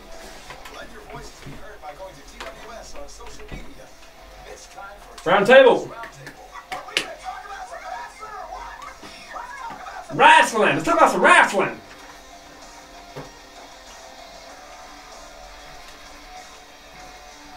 Yeah, we are going to talk about some wrestling. It's round table. This is your chance to have your say on what we think is going to happen at Mania this year, because even though we've just had the Royal Rumble, we have no officially confirmed matches for WrestleMania yet, because we have two pay-per-views between now and then, being in Raw's Elimination Chamber and SmackDown's Fastlane. And potentially, even though we know Nakamura has said he's going after AJ Styles for the WWE Championship, there is no guarantee that AJ will still be the champion at WrestleMania, because he has to go through Fastlane. Plus, we don't know which match or which championship Asuka's going for from a woman's point of view. She is not decided yet. She's going to wait till after the Elimination Chamber to decide. And we also have to remember we have the Ronda Rousey effect. And how does Ronda Rousey affect the card? So let's talk about it. Let's talk about the elephant in the room, for one better way of putting it. Ronda Rousey, we haven't mentioned it yet tonight. Royal Rumble. Now, I wasn't spoiled before I watched this. I know, Sybil, you were spoiled, so you wasn't as much a surprise for you. Terrible music. So that's the UFC music she used. And can I just say, after that Rumble, after we watched it, Dan went, God, that was really good considering she was in Colombia that same day. Yeah. I was like, Dan, goodness me. I thought she played it very well. It was well that she cut, because apparently her husband or boyfriend, whatever, they took her son home, and they went on separate planes and everything to kind of try to hide out where she. Very well done indeed. Very well done indeed. So. Yeah, it was right. Yeah. I was a bit of a shame she just wasn't in the match, to be fair, but Do you think? she looked terrible in the jacket. Since then I found out apparently it's rumoured to be I wouldn't Piper's say jacket. that. It was Piper's jacket. But walking down, we didn't know that at the time. It was like, why is she wearing that massive jacket? It makes her look stupid. And then we found out it was Piper's and went, well, allegedly Piper's. No, it was. It's 100%, is it? Yes, it was his. And I kind of went, alright, fair enough. His son flew it in for her. Really? Yeah. Because they met years ago and he officially let her use the word rowdy. Yeah. So, yeah, it was what it was. To be fair, if that's how she's getting introduced, massive letdown, because that's the second time she's been in it and the second time she hasn't spoken. Fran says Ronda took the shine away from the first WWE Women's Rumble match, like they did with the Women's Money in the Bank match. By James Ellsworth winning it, or allegedly Yeah. helping. Did she take it away? No, I don't think so. No, I agree. I think, do you know what, out of all those 4 women who stood in the ring, at the end of it, I include Ronda in that, the person I thought who actually looked the most out of place Alexa. was Alexa. Yeah. She looked totally lost, and we're going to go through... She looked like she was following Flair. Yeah, and we're going to go through the relevant titles, what I think the title's going to be at Mania in a minute, but for me, she is that odd one out of this kind of combination of women, what you actually do with Alexa Bliss and the Raw Women's title. If she's still the champion, she's got to go for the Elimination Chamber. Yeah, she does. Which was announced this week as well, we haven't come to that yet. But Cannon says she couldn't even point to a sign well, and Tack said looked like a Toby salute rather than a point. Toby salute? From your tune? Oh, from your tune. Oh yeah, do you want to find my tune? Yeah, your tune. Then it would make sense to people, but yeah. Do you want that gag again, Sybil? I said Tack said it looked like she was doing a Toby salute to the point.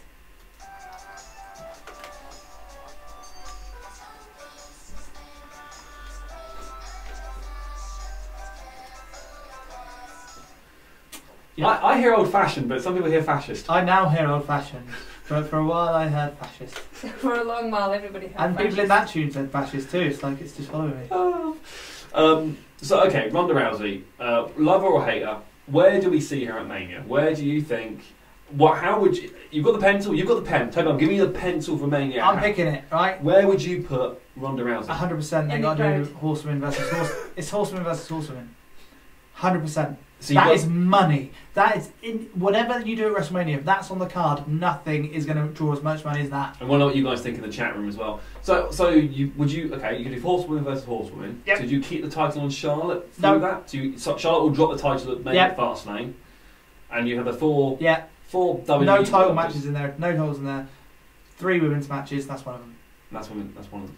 But why does she have to lose it for that to be a one-off? Just that could be a one-off surprise that they're all She gets to keep She the doesn't. title, She keeps the doesn't title, yeah. but I'd see why not. You should just drop it. You can have 3 matches Who instead would of she 2. drop it to? Do you know? I'd give it to some. Carmella. Carmella's got the Money in the Bank It's briefcase. SmackDown, isn't it? Yeah. Yeah. Sorry, I was thinking it was Raw for some reason. Yeah, let You Carmella do take it. She teased this week. We had a cash-in tease this week on SmackDown, which didn't come to it. I thought it was very clever. Although that does not make my mouth water for a SmackDown match. But then who'd you put Carmella? Say Carmella's got the title. You're going to still do the women's title match at Mania, aren't you? Yeah. Who'd you put Carmella? Whoever again? Naomi, isn't it? That's all you got. So I suppose you could do 4-on-4. Yeah, it would be a match for Mania. It could, yeah, actually, do you know what? More you say, yeah, you could do that match. I think, look, for WWE, like the non-wrestling fans, the eyes from the media, right? If you have horsewomen versus horsewomen, that is money, right? Every media outlet is going to talk about that. Every news is going to talk about that. Yeah, UFC is going to talk about that. Real, legit fighting fans are going to talk about that. And it's gone quite enough for us to be surprised by it. Yeah, because they teased it at Takeover at Survivor Series, was it? No, it was a SummerSlam one, wasn't it? SummerSlam. Because we kept saying Survivor Series. That's what we did. And now if you look at it, 3 of the 4 horsewomen from MMA are involved in wrestling in some way. Obviously, you've got Shayna Baszler in NXT. Ronda's now debuted. And obviously, Roderick Strong's wife.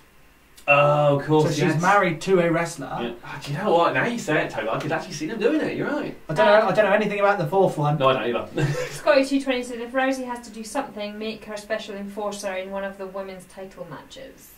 Yeah, but we can do It the 4. seems a bit of a waste. You need that. It's no money, is it? But I'd say the 4-on-4 though as well. You can keep those people like Ronda, who may not be a great worker, in the match. But okay, just to kind of maybe peel on your fire a little bit. Yeah. I like that. I do generally like that. But cover your ears for like 20 seconds. Spoiler alert. That's a sound effect. Shayna Baszler is going to be on Takeover the night before. So are you going to have her on both shows? Yeah. Adam Cole. Oh, I know, yes, yeah. Almas will take over for Rumble. Punker Story says, who says Ronda gets a title shot anyway? Don't you have to earn those? She's Ronda Rousey. That's true. Fran says, Rock and Ronda versus Triple H and Steph, take my money. That's the only other thing you can do. I can't see Rock coming back for that. And let's call a spade there, who's working that match? Yeah. Triple H can't get... Now, I'm not the biggest Triple H fan, but I know that he is decent in the ring, right? He might be boring, but he's decent. He's literally the only one out of those four who can still work. So the rumours is that Ronda's going to be involved in a tag match now against Triple H. Now her partner is up in the air. I heard 3 options. One of them is The Rock, which makes sense from Mania last year. Was it? No, year before. Rock was not Mania last year. Year before. It was when Fast 25 came out, or whatever it was. So you've got that match.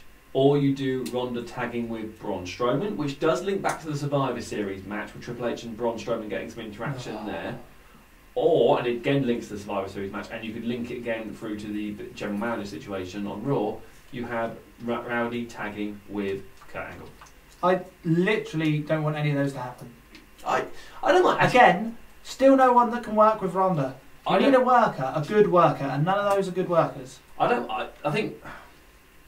I get what you're saying. The match could be short. You don't have to have a... You're not Triple H! You don't agree, but you don't but have a 20-minute match. But are you sure that she can't wrestle? She may have sat and had a lot of... So even if she can wrestle and wrestle... Even basic stuff. Even if she can wrestle... I think she can do something. If she can wrestle amazingly... Well, she has. She's been working with Natalia. Yes. Right? She's still against Steph in that scenario. True. Yeah. So that you need the 2 guys to carry the match. I think you could... for me, this match, I think whether it's a one-on-one match, whether it's the 4 Horsewomen match as well, or whether it's this tag match, this is a special attraction. Nothing more than that. Now, Ronda signed a multi-year deal, and she is going to be working Raw and or SmackDown, I think, where she sits. My assumption is she'll sit on Raw. But she could... she is going to get better and better. But this first match is going to get a lot of eyes, and it's Mania. You don't need it to be a workhorse match. You just need it to be a spectacle. Do you think at any point they're going to do some sort of link with her and Brock? Yes, I think so, yes. Sorry, the UFC. Yeah. Killer Cannon says Rock will be too busy Ronda Braun versus Triple H Steph. Okay, so we're kind of... The chat room are kind of leaning to some kind of tag match then, but not to one-on-one. be fair, if that's a quick match, I'm happy. Okay. Because then that's all those people that don't want to watch wrestle quickly getting a match out of the way. Fran says Ronda versus Steph at Mania. I don't think you get They one-on-one. came in and they shook hands and stuff, so there's no crowd there. It almost looked like it was all forgiven. That was, I don't know, it's like they didn't trust each other. I think that said a lot. If you're looking at one-on-one match, you could look at Steph. I don't think it's a great idea. You could look at Charlotte. Charlotte's the obvious choice because Charlotte's going to carry her. You could make her good. You could look at Asuka. But Asuka's just won. I know. She's just won the Rumble. Yeah, you've got to have the first women Rumble winner. Although, you could see Asuka's first loss going to Rousey. That would be realistic as well. You could see that. Yeah. Because Rousey could be a bit more hard. Yeah. That would be a hard hit match. Look at the way they booked Baszler. If she came in, if Asuka was still in NXT now, Asuka Baszler in the same, remove Ember Moon from that NXT match and put Asuka in there, you could totally see Baszler just running straight through it like she did with Ember Moon. I mean, gone, she's still lost. Yeah, Ember Moon won. But she came. But Shayna Baszler looked stronger out of the 2. If you look back at that match, still lost though. Fran said Heyman's new client could be Ronda. There is rumours that they are looking at potentially putting a mouthpiece with Ronda because she's not that good at cutting promos. Do you know, even though movies, I haven't seen her talk much. She doesn't. There's so a reason. I would. Who are they going to put with Heyman? Is Heyman the only choice? We think. Heyman was the. It makes sense. It makes sense. You've got the UFC link with Lesnar as well, so it does kind of make sense. The Cannon said, "Let me guess, she signed a stupidly low-priced contract for 3 appearances a year, aka Brock." So she'll be getting the title for sure, and we'll barely see it. Apparently, I don't think she's working house shows, but she will be working regular TV. I really? believe it's more regular than Brock's, but don't quote me on that. Wow, Brock hasn't worked TV, has he? He appears, doesn't necessarily doesn't work. It doesn't work a match on TV. A couple of suplexes here and there don't count as work. So I think she's gonna be more regular than Brock, but I don't know that for 100%. That's a sentence. I think she'll be more regular than Brock. So okay. The chat room from your Sybil's looking at the chat room. The chat room mainly saying some kind of tag match, are they, Sybil, from the looks of it? It's all mixed, to be honest. Yeah. What are we writing these down? I thought it might be interesting to make a note of this. We can just come back to it. If you had, I would have kept an eye on it. Okay. So Toby, you're saying. Hang on. Yes. I want to get this clear because you're getting me confused. Yeah. Is this what I think or I want? What do you think is going to happen? It's not the four horsewomen at all. No. I can see that because you then get Her versus Charlotte. You then get all 4 women on the card. Charlotte versus. You think Charlotte versus Rousey. If I was booking it, it'd be 4 horsewomen. So you're thinking Charlotte versus Rowdy. Sybil, which way were you going with this? Are you going for a tag? Are you going for a one-on-one match? Well, it has to be a one-on-one. You think? Yeah, because it's her debut and they've made it such a big deal. She came out, pointed at the sign. We know it's going to be WrestleMania. Are we saying her debut's WrestleMania then? Yes, that is the plan. For sure. That is the plan. She's not going to do any matches before? No. I'm sure she'll be on TV. She's going to do a Fandango? Basically, yes. But not dance away to the ring. Hey, never say never. So you're going one-on-one. So who do you put against? Charlotte, Asuka, or Alexa? Bush? Or someone? Alexa? Well, she was in the ring with her. So technically, it could be argued. Literally, no one was looking at Alexa in that ring. I do agree. She was just there. Because they put her on the wrong side, didn't they? Yeah, she was. She was hidden behind Asuka. Asuka. No one was going to go. I think Asuka will go Flair. Okay, that leaves Alexa. Doesn't have to be title. No, true. You could have Becky or Sasha. I think it would be Flair. It's got to be one of those two. Double duty. Because they are in the ring, aren't they? So you're saying But I can't see Asuka going Bliss. I can't see. No, I can't either. Bliss is really good with the title. I can't see her dropping it. I think she's dropping it next. They've done Asuka Bliss before. This is the point because they have got. We're coming to the women's But how title. long has Thingy got with the briefcase? June.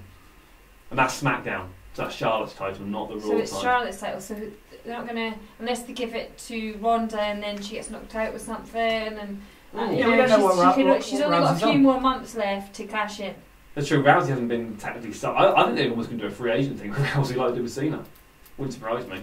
Yeah, they haven't actually announced which brand she sits on at all, whether she's Raw or SmackDown or / free agent. Okay.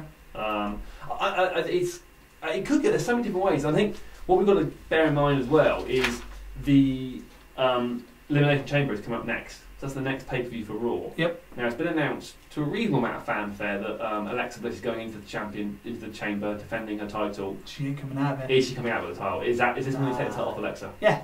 So the chamber, 100%. So who do you put on them?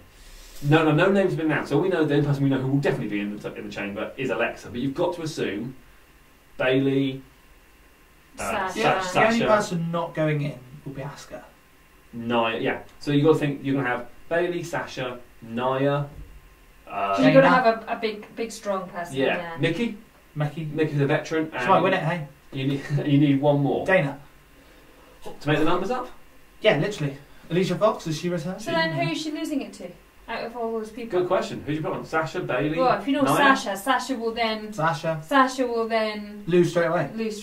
Which is Sasha's thing. So that's how win on pay-per-view, lose on Raw.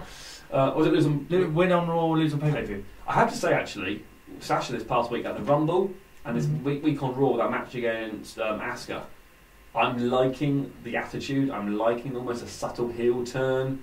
I'm not liking that. I thought she was heel.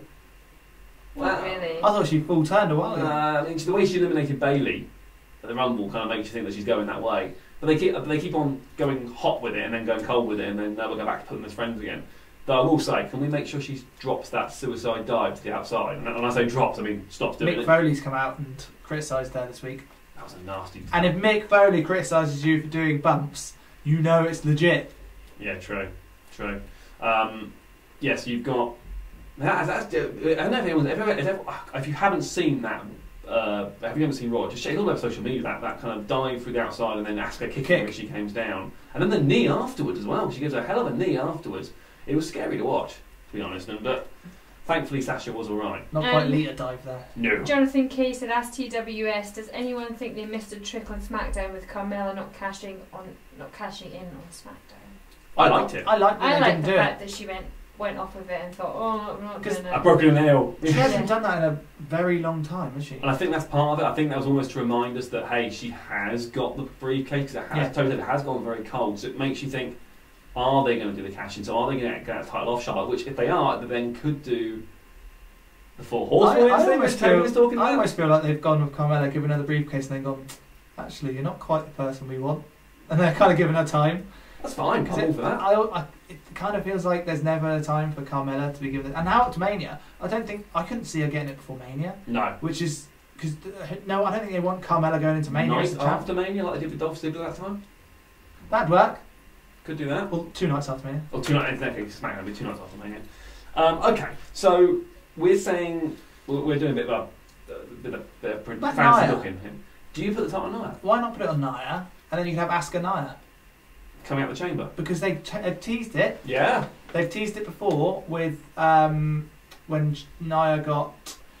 Nia got counted out. Wasn't it counted out? It was on Raw. The ref stopped. They did the leg injury, didn't they? Yeah, so we haven't actually seen the payoff for that. Do you know you could do that? You could do that, and then you could then do Charlotte and Rousey. I'm not exactly excited by Asuka and Nia, if I'm honest, but let's call it a spade. There is going to be some sort of multi-woman match. Or a lumberjack. Are they going to do it? First time ever. We're going to have a female Andre the Giant Battle Royal. The men's got one, so the women have to too. Oh my god. A Kong Battle Royale or something, because she was there just long enough. What, an awesome Kong Battle? It was Karma, wasn't it? A Karma Battle Royale. China Battle Royal? Do you know what? Do you know, you joke, they could do something. They mentioned her a lot during the Rumble, didn't they? And Raw 25 she was mentioned as well. Do you know what? Just saying. That would... But then they mentioned a lot of past people. Yeah, they did, yeah. Well, they'd probably do they've already had the Mae Young Classic, so it'd probably be the Moolah one. Oh yeah, it could be. They could do... Do you know Fabulous what? Moolah. It wouldn't surprise me if they do some kind of Battle Royal for women as well. Because you've got... Say you do... Well, maybe they just call it the Mae Young Classic again. Say you got Charlotte in taking on Rowdy, and you do Nia and Asuka. That then leaves a lot of people out in the cold, like Becky, like... You say a lot, not enough to fill a Royal Rumble. Well, that's 20 in it. You need to find 20. Yeah, but they can bring back some of the old names again. Some of the old names again. You can bring a couple from NXT up. Some of them did well, like NXT. Still shocked that Iconic Duo weren't in the Royal Rumble. Yeah. Where are Peyton Royce and Billy Kay? Love them. Where are they? They haven't been on NXT for a while either. Actually. I know. Okay, so we're saying from a women's point of view, we're going with single, unless you have multi-person matches. Oh god, we've spent about 20 minutes talking about the first match. Well, no, we're going to talk about. Well, I think the women's one's good. We're going to have a multi-match in some way, because they're going to get a lot of them on the card. Last year they had a fatal 4-way and an 8-person. Yeah. Yeah, so you could... I think if you're going to go Rousey, Charlotte, which I think is probably the most logical... Yeah, if you're not going for that tag match... Well, what they could do, they could do Ronda versus Charlotte with the horsewomen round as the Lumberjills. Yes. So you'd have Becky, Sasha, Bayley, and you'd have Baszler and the other two, that I don't know the name of. Because you don't all want to see them wrestle, do you? No, that would be the match. And you probably, think about Roderick Strong's wife and the other one whose name we don't remember. Yeah. They probably can't. Maybe they haven't got that level of training. But actually, do you know what? That could make sense. And Becky and Sasha can take a stiff forearm or something. Yeah. Boom.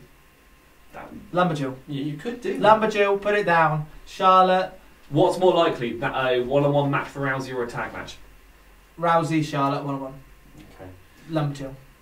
You didn't do a tag match. Where'd you stop? Did you do Rousey and Baszler versus Charlotte and any of the other ones that she picks? Which would have to be Becky, I suppose. Yeah, true. You start getting to that. Who's Lumberjill. Do it. Okay. There's What have you lost? I've lost a bit of my paper. What page? What when? The next bit, you've got it there, Toby. I haven't got it. Ha! In your face. So, okay.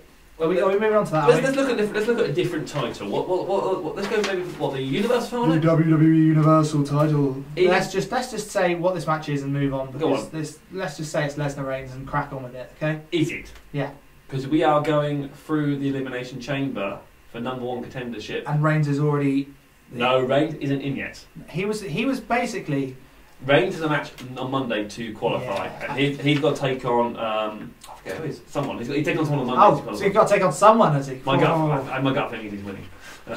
Yes. So the bookies stopped taking money on this a very long time ago. Oh, do they? So Reigns is going to win and go on to face Brock Lesnar at WrestleMania. Is there? What else would you do? Because Strowman's in that chamber. Oh no, we're not having Lesnar Strowman at WrestleMania. Yes, I'm saying it. Yes, we are. I thought That's what Martin Quirk in the chat room I just thought said. Goldberg Lesnar was bad enough. No, I think it'd be. I think it would be great. I think that'd be the excited. nail in the coffin. That's the only. He's the only reason I'll be excited about a Lesnar match is if Braun's in. Now hang on, right? We have seen that match before. Was it Great Balls of Fire? They did Lesnar Strowman. No, it was Joe, wasn't it? Lesnar Joe. They have done Lesnar Strowman before, and the match wasn't that good. It didn't particularly deliver. Yeah, but come on, they've come. Braun has come a long way since then. He learns more about his character now. He knows what works for him. Let's see it. He's too big for Lesnar to get his spots on. That is probably. Then Lesnar they have to adapt with who you're with. Don't work. Scott in the chat room said it will be Lesnar versus Reigns, but he'd rather see Lesnar versus. My money. This would be if it's Lesnar Reigns. That is one of the money matches for me because we've never seen it. We saw it once at WrestleMania. We never saw the conclusion. I'm all for it. I want to see both. And it'd be a great match. I'm happy with both. If that is our only choices. No, we don't want to. Don't put Braun Strowman anywhere near the Universal title. That is, you might as well put it on like Mark Henry. I'd be happy to see either of those two matches. I'm not disagreeing. I'm playing with Devil's Advocate. I agree. Actually, I think this match is probably the easiest one to call. Yeah. It's going to be Lesnar, Reigns again. I'm all for it. Yeah. Okay. Why not? I thought it's a great match. As Leo Quirk said, he's not finished with him. No. That's it. He's going to get these hands. That was the end. I'll have Braun Strowman. We're going to see. I don't get that T-shirt, that Braun Strowman T-shirt at all. Do you not get it? Get these hands. It's like one day-ish. One day-ish. Down since one day-ish. I like that. Get these hands. There was even a get these hands chant on Mixed Match Challenge this week. Is that like fallout from when he was in the Wyatt family? What, get these hands? When he had the whole world in his hands. Was he ever at that point? Don't think he was. No, I don't. I lose track with Bray. You know, that's what I do. I don't think he was. The canon said it will be Roman versus Brock Fazzy, the refreshment break match. Yeah. Hang on, okay. That'd be an amazing match. So we already know in the chamber. I mean, we think we're pretty sure Roman's going to win it. So Roman's got match week. Roman's going to qualify. That's a given. Yeah. You've got Strowman already. You've got John. Yes, you've got John. Keep saying people, and You've got John Cena. You have to watch it. Yeah. John Cena beat Finn Balor this week. That was head scratching, to say the least. Why? Finn Balor's not a main event character. But you're giving that could have been his push, even if he doesn't win the Elimination Chamber, that would be his push into the Elimination Chamber. Even if he doesn't win it, at least he was there. I think to give it to Cena again is a massive loss. I think they may. How are we going to have these guys move up and better themselves if they're not able to? If they get squashed by someone like bloody Cena, who doesn't need it? He doesn't need to be there. Why is he even? He comes in, picks and chooses, and yes, he's worked for it. I get that, but why have him in the Elimination Chamber? What is him being in there making it any different? Because from if they'd given him a Finn a chance. Easy. We could believe that they would let John Cena win it. We will never believe they'll let Finn Balor win it.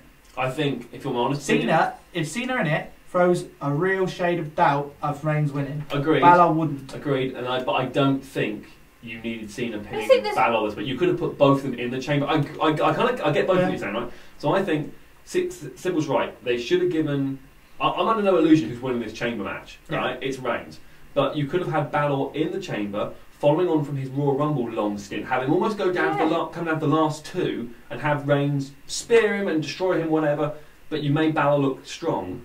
With this, realistically, what are you going to do? Where's he going to go now? Nowhere. What are you going to do Balor Elimination Chamber? Maybe a tag match with the club against the Miz Taraj? Miz Taraj, that's the story they're going. He's going to the IC title because that is where Balor should be. I am not happy about this. Balor, since he's come up, hasn't really shown that he's a main event guy. In my opinion. I'm not arguing that. I won't argue that. No, I agree with that. As soon as he lost his title and he wasn't able to go straight for it when he straight came back, that's where the loss was. But then he lost his shine every time that they've given him an interview or a backstage segment, he hasn't stepped up to the mark and delivered. But this week, I think, go on, it's too late after you've been up over a year. This week on Raw, he did. That promo backstage with the club backstage before his match with Cena was strong. I thought it was a little odd. Oh, really? Oh, I liked it. Is it because of the way they're shooting with these bloody selfie cams, though? And he was like the short guy in the middle. He was the short guy. And he's not the shortest guy in that threesome. I'm not saying anything about short people next to big people. Just listen. I think you've got. Sammy says, so agree with Sybil. They are wasting Balor. They absolutely are. Even if he wasn't going to win at the Elimination Chamber, let him have a flipping goal. I prefer if he goes into the Intercontinental title picture. That's where I want Balor. But you can still get there by putting him in the chamber. Just give him a little push. You can have Miz in the chamber with him. They get in some kind of brawl. Well, it depends who else is in the chamber. Because then why are you wasting 2 spots on those two when they could already have their storyline outside of it? Only one person can win anyway, so we're all moaning, give everyone else We're a saying chance. Balor, and they might put someone else in who deserves that spot, and then he gets that push. Balor's not the only person, and then you wouldn't. If that guy's getting pushed, well, Balor couldn't get pushed because the other guy would. So you've got. To be fair, I can't think of another guy in that spot. Right. That's my point. Okay, so let's go through who's in the chamber currently. So we know Cena's in there. Yeah. We know Strowman's in there. We know Elias is in there. And we know Elias, there's the other man. We're pretty sure. Your favourite guy, he's going to win the Rumble. We're pretty sure that Roman's going to go in this week. That leaves 2 spots. Who else do you put in there from Raw? I'm thinking probably Seth Rollins, from some kind of high flying kind of workhorse. He's a good worker. And there was rumours originally that I think it was a poster leak that Cesaro was in it. Cesaro, Big Kaz was also on that picture. To be fair, on that picture, Lesnar was in there, and Braun Strowman was holding the title. So obviously not that one. Take that pinch of salt. And Kaz. We had rumours he was in the Rumble, and he's not there. If they don't like bringing people back between Rumble and WrestleMania. That's usually them out until the Monday. The Raw makes sense Monday after Raw. Monday after Mania. They don't like to bring them back within the. So, but Cannon said, have Gallows and Anderson destroy Cena before he gets in the Elimination Chamber and have Finn take his place. Also, full on heel turn again. Yeah, you could do that. Someone else said, turn Balor heel and lead. This is Scotty 220. Turn Balor heel and lead the Balor Club. Best thing for him right now. Do you know what? I wouldn't be against that. That would be a good little turn. Well, you don't need to talk when you're a heel. He's not the greatest promo. He smiles terrible. He smiles way too much. It's like a little kid who doesn't know what he's doing with a microphone. So, okay, let's shift gears. We've hammered the drum. I think Sybil's done it incredibly passionately about the kind of comments on what a lot of people are thinking. He's my man. We're going for a beer one day. He said that. He did say that. The next is the W title, which is we kind of, apart from we get some more shade because apparently it's AJ and Nakamura. But this coming week on SmackDown we have Sami Zayn v Kevin Owens for number 1 contendership for Fastlane. Do you know what I want to happen? I want AJ to lose the title just to see Nakamura explain why he chose. Because he said they said which title do you want to go for, and he just said AJ Styles. He did say it. Yes. He didn't say a title. He said AJ. I want to see him now go. My question is this Sami Zayn, Kevin Owens storyline that Nakamura and AJ are both involved with just something to keep the two of them busy until we get to Mania, or is WWE throwing us a complete curveball and actually, sake of argument, I don't know, Sami Zayn wins. Zayn versus Nakamura, which was my match of the year not long ago. And you get Zayn v Nakamura. Zayn wins the title off AJ at Fastlane, or Kevin Owens does, because it could be either one of them, wins the title off him at Fastlane, and then let's go with Zayn. Zayn then takes on Nakamura at Mania, and I'll tell you who's going to win, Kevin Owens, because Zayn isn't anywhere. Sami Zayn isn't anywhere near. You think? I've got this funny feeling. I've got this funny feeling that Zayn's going to win next week. You're all about Balor, and then Sami Zayn, who's almost like SmackDown's version of Balor, comes out. Stupid song, stupid hat, stupid. Get him off the telly! Yeah, I like his hat. I've got that. I love that guy. He's one of the best workers in WWE. Can't say anything about his work. He's fantastic. Great on the mic. He's got it all. Just not my favourite person. Should be a face though. He's not a natural heel. So even beside Kevin Owens, he doesn't brush well. Although he's more of a jokey heel. I think this is where he's the not comedy really a slapstick heel. Yeah. He's just like this is where he goes back babyface, and they're going to do that. Well, the rumours like Kevin Owens might go, and they're going to do Owens and Zayn at WrestleMania. Well, Kevin Owens will win. Punkosaurus put that in the chat room. He reckons we are still going to get Zayn and Owens at Mania. Should be a fantastic match. AJ Nakamura for the title. So. I think that's the way they're going now.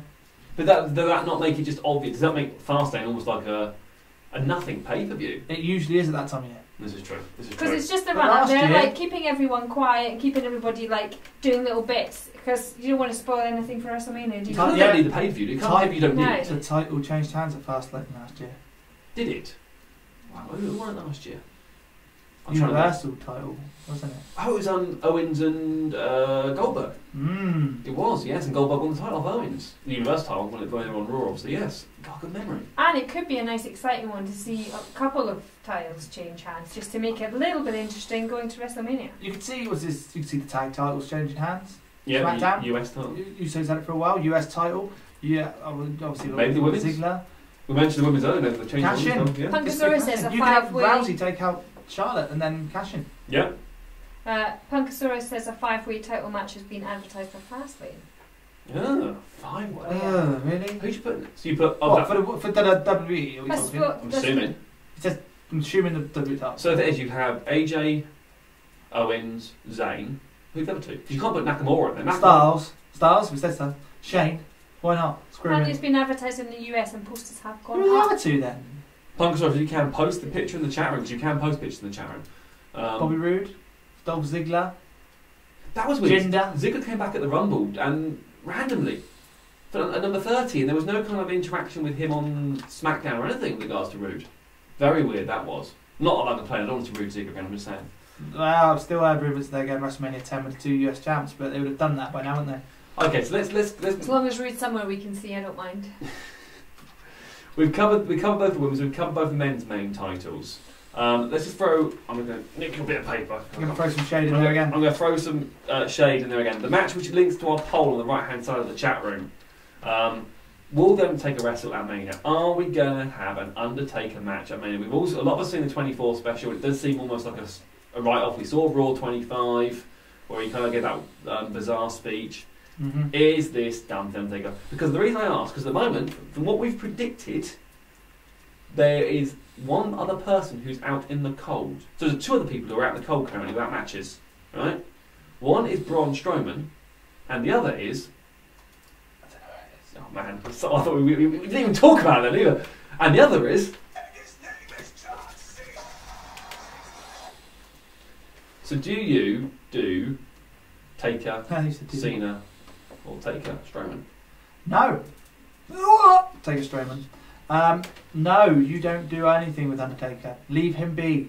Let him rest in peace. Don't bring him back. He's I done. would really like to see a WrestleMania without Cena and without Undertaker. Oh really, that's Cena? Well, I don't think you can get that. No, I don't think you either. You probably will see Undertaker at WrestleMania. I don't think he's wrestling. So what do you do with him then? You can do with the Rock thing and just bring him out and go, hey, Undertaker, point your WrestleMania sign, see you later. What about if Undertaker hosts the show? No, Mark Calloway hosting. Everyone go, who? I think he's wrestling. I don't think he's Because I don't know what you do with Cena then. You're literally just saying that to play devil's advocate. No, I'm being Sit on genuine. the fence, get splinters. I'm being genuine. If you don't have Taker at Mania, from what we've said, where it's been panned out, what the hell do you do with Cena? Right. Do not tell me he takes on Elias, because Why not? I'm so bored about that Because storyline. John Cena hasn't, and as he said in the main event build-up last year, he hasn't been in the main event for a very long time on WrestleMania. What about Cena Strowman? Do you know what that? Yeah, why not? That's a fresh match. Well, yeah, We it haven't is fresh. seen it. Exactly, and it Do would we want to see it? Yeah, Really? I'd see it. not really, but I would rather see. Neither of them have a lot of moves. I would rather see It that. would be a short. It would have to Yeah. be quite a short match for it to be impactful and be a good one. I'd rather see that True. than Cena Undertaker or Strowman Undertaker. Scotty220 said Taker should have retired years ago, but it feels like he's wrestling. See, I think I'd be a real shame after all this, putting them in the middle of putting his stuff in the middle of the Yeah. ring, and then doing it 24. He's talking 24 and about everything. Yeah. blah blah blah, and I just think it would be a real shame to see him then. I don't think we're needed. He's needed there basically. I think we've just gotten used to seeing him, but Yeah. is he really needed there? Probably not. What's he going to wear? Because on He's got Raw no 25, he clothes didn't wear anything. But he's still got his trousers and his singlet. You can still wear that. It's going to come out as So Dead is he going to Manning. come out with a biker again then? Were you around for Yeah, Dead I Manning? saw a bit of the biker. That's when the Undertaker died for me. I didn't mind it. I quite liked it. Oh, lovely! It was a great character. Not for Undertaker. The Cannon says Cena versus Braun. Tack says Samoa Joe versus John Cena if Joe is fit. Remember Yeah. Joe's promo Yeah. the other week. Do you know what? I that would Talk about Joe. take money for that. But he's apparently it is literally touch and go whether he'll be there for And Mania. again, if they're not fit by the Royal Rumble, they don't like bringing them back until The after Cannon WrestleMania. said I don't need another bad Taker match at Mania. That I And agree Fran says Taker versus Cena is money. To be fair, you said about Taker versus Cena. I think it was money 5 years ago. I wouldn't say now.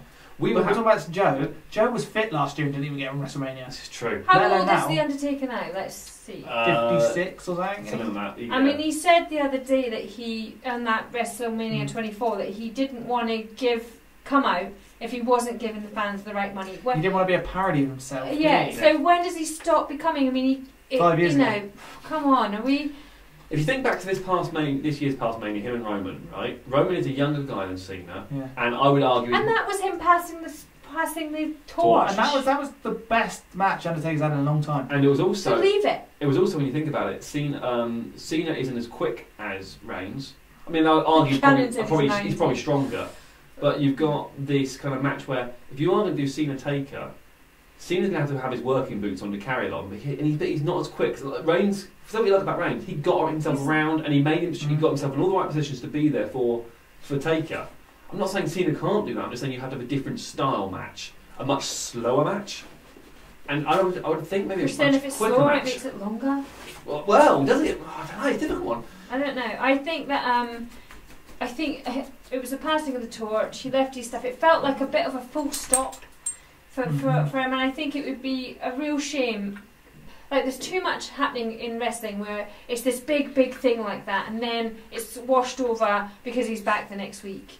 You know, they've done that on a few things with Raw. You know, people have said goodbye and then come back a couple of weeks later and all this kind of stuff. And I think we just need to remember that when I am one for when these amazing wrestlers like Shawn Michaels, like Edge, like Austin, when they've had enough and they're leaving, or they're not as good as they used to be, they need to stop before they become old people in the ring who can't wrestle very well anymore. And no one wants to be Ric Flair.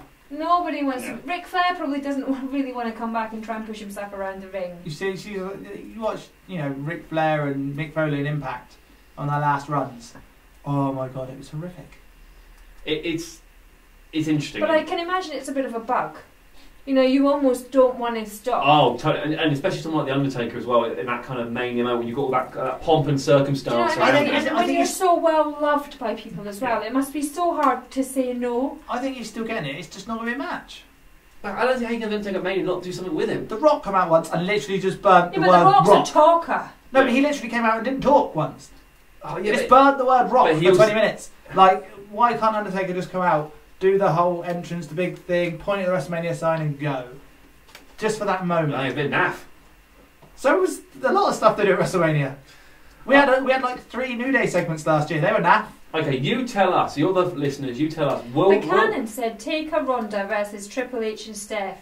Worst match ever. Yeah, we don't want that match. Definitely not. So tell us what you think. TWSRadio.com. Click on the poll. Vote away. It's pretty much 50-50 at the moment. So yes or no? We'll take a... Go until next week? We'll leave it next week. Well, the family will give you the results next week. What you guys think, so that our podcast listeners vote as well. So if you're listening to the podcast right now, as Dan just said, TWSRadio.com, make sure you vote before Sunday. So Dave, when you're painting your wall on Thursday afternoon, you're listening to this, go to TWSRadio.com and click on the poll. Yes or no? Or Sue on the bus to school. That's the one. Let's give Braun some other names, just quickly what we think, where they're going to be. So, where do we think Braun Strowman's going to be for Mania? Has he won that battle royal yet? I'm all for him winning that. He hasn't, to be fair. I'm all for him winning that. Give him that. Just that is his perfect spot for me. I think you need. I wonder if they're almost teasing something with him and Kane, some kind of like big match between him and Kane, because how he turned the announce table over on Kane this week. Boring. They'll just both be in that battle royal. Just put them in a battle royal. Don't want him anywhere else. What about Miz? He'll be. I would still like to see Miz battle for the IC title. I think Balor taking the IC title at WrestleMania. That could be a sleeper match, actually. That could be quite a good match as well, because you got the club on the outside, and you got the Miz Trials on the outside. Big spot for Balor. That we're talking about. Yeah, no, that could work. Rollins, what's Seth Rollins? Where this guy feels completely out of the cold. I think if you're talking about anyone, this is the guy who's missed out the most, because this guy is, and I honestly do think. When did they split him from What's His Chops? Doing it now, aren't they? Surely the Rumble. That was it. The match at the Rumble where Jordan kind of sat there because he had the head injury in air quotes and couldn't do anything, and. I think there's a payoff to that somehow. Yeah, you haven't had the blow off yet. But I think that match, I think Rollins is too good to be against Jason Jordan at WrestleMania. But Jason Jordan is their project. And if you're gonna, I don't like it. If you've got a project and you want someone to give him a quality match with Mania, it's going to be Rollins. Do Angle versus Jordan for 5 minutes at WrestleMania. Okay. When they go, actually, I'm not your son. It's all a big ruse. We can forget this thing. I'm going to throw this back out there now. That's the name we've only just touched on. Kurt Angle. Does Kurt Angle wrestle at Mania? Jordan. Wrestles Jordan. Yeah. That would what I want to see. Well, it them could be admit to not being a dad, which is the stupidest storyline they've ever done. No, but it could be Jordan saying, Angle coming in, going, "You've not got respect for this. You're taking the mick. I've watched you. Blah blah blah. I'm going to teach you a lesson. I'm going to get in the ring with you, and I'm going to show you how it's done." And that's how it could happen. Yeah. So you have Jordan. You know, it's like, you know, and because he says, "I've got my dad. No one can touch me." All this stuff. And then his dad goes, "I'm going to teach you a lesson," and they go in and get it together. I think Angle, I get what you're saying, I think if you're going to Angle at Mania, you need a bigger match for him. What are you going to do, maybe, that's a terrible idea, already thought of this terrible idea, what if you flip it and do Jason Jordan being in the corner of Kurt Angle against Rollins? Now, guaranteed, Angle has quite a few injuries. I don't think Angle should come and be wrestling, though, after what you said. And he's got a lot of injuries, and Rollins... maybe known for taking people's backs out with a powerbomb to a buckle. Oh man! So oh no! Maybe not a good idea, but I think Rollins needs to have a better match, is what I'm saying. And I was all for the Dean Ambrose match was going to happen. I don't want a Jason Jordan match, but I don't know where else he goes. Punkasaurus says, hasn't Jordan got a legit neck problem? It's back, I believe. Tax and back problem. About Rollins Cena. Do you know what? We have seen a match before, but why not? SummerSlam when they it feels fairly fresh. You'd have to probably turn Rollins again. Yeah, I suppose that's the problem, isn't it? Yeah. Although a lot of people would say Rollins needs that. Could you do? Or could Rollins be with Rousey? Could you do Angle and Jordan taking on Rollins and Ambrose if Ambrose is even fit enough to do a tag match? Apparently he's not, is he? Yeah. Touch said Mania, Jordan versus Shelton Benjamin. I don't know why you that's do cross that promotion, isn't it? Yeah, I'm not sure if you do that. I think you're going to find Benjamin will probably be in the Battle Royal, to be fair. Yeah. That's the tag match. Some other quick notes. I think we all agree it's going to be something Owens and Zayn in some form together, isn't it? Yeah. Yeah, all for that. Bobby Roode. Do you do anything with him, or do you do this? I know this ladder match with Ziggler you were talking about. There's got to be the multi-man match. The multi-man ladder match is there in some way, shape, or form. But what title is it for? That's the question. It's either a tag or the IC, or I don't see him doing IC. No, maybe. I can't see him doing a tag. It's too busy. They did it last year, didn't they? That's what the Hardys came back last year. But again, like literally the week before it was announced the ladder match just for the Hardy Boys. Women. Yeah, you can do it. Women's ladder match. I mean, get through. WrestleMania is synonymous with ladder matches. Get all the names. First women's ladder match from Mania. Get all the names in. Yeah. One name I just want to throw out there is he has been so prevalent, and he was in the Battle Royal last Mania. Jinder. And now he has been world champion in that time, and now he's pretty much slowly sliding back down the ladder again. Jinder Mahal, does he have any kind of match at Mania, or is he back in the Battle Royal? I hope not. It depends. If they do a US ladder match multi-man, 100%. Like you could have Rude and Ziggler and Mahal, Jinder, Rusev. Probably put Mojo in there. Maybe Ryder as well. Yeah, all the guys you basically have seen in the tournament. Yeah, basically, yeah. Yeah, I just thought it was very interesting. We used to do a segment here called Year in Our Life many years ago. I think if we did this last year on Ginger, I think it'd be fascinating to look back at it. A couple of names we haven't mentioned. Well, I'm going to say one from Raw and one from SmackDown. Go on. Funny enough, they faced each other last year. Raw, we haven't mentioned Bray Wyatt. SmackDown, we haven't mentioned Randy Orton. I completely forgot that one.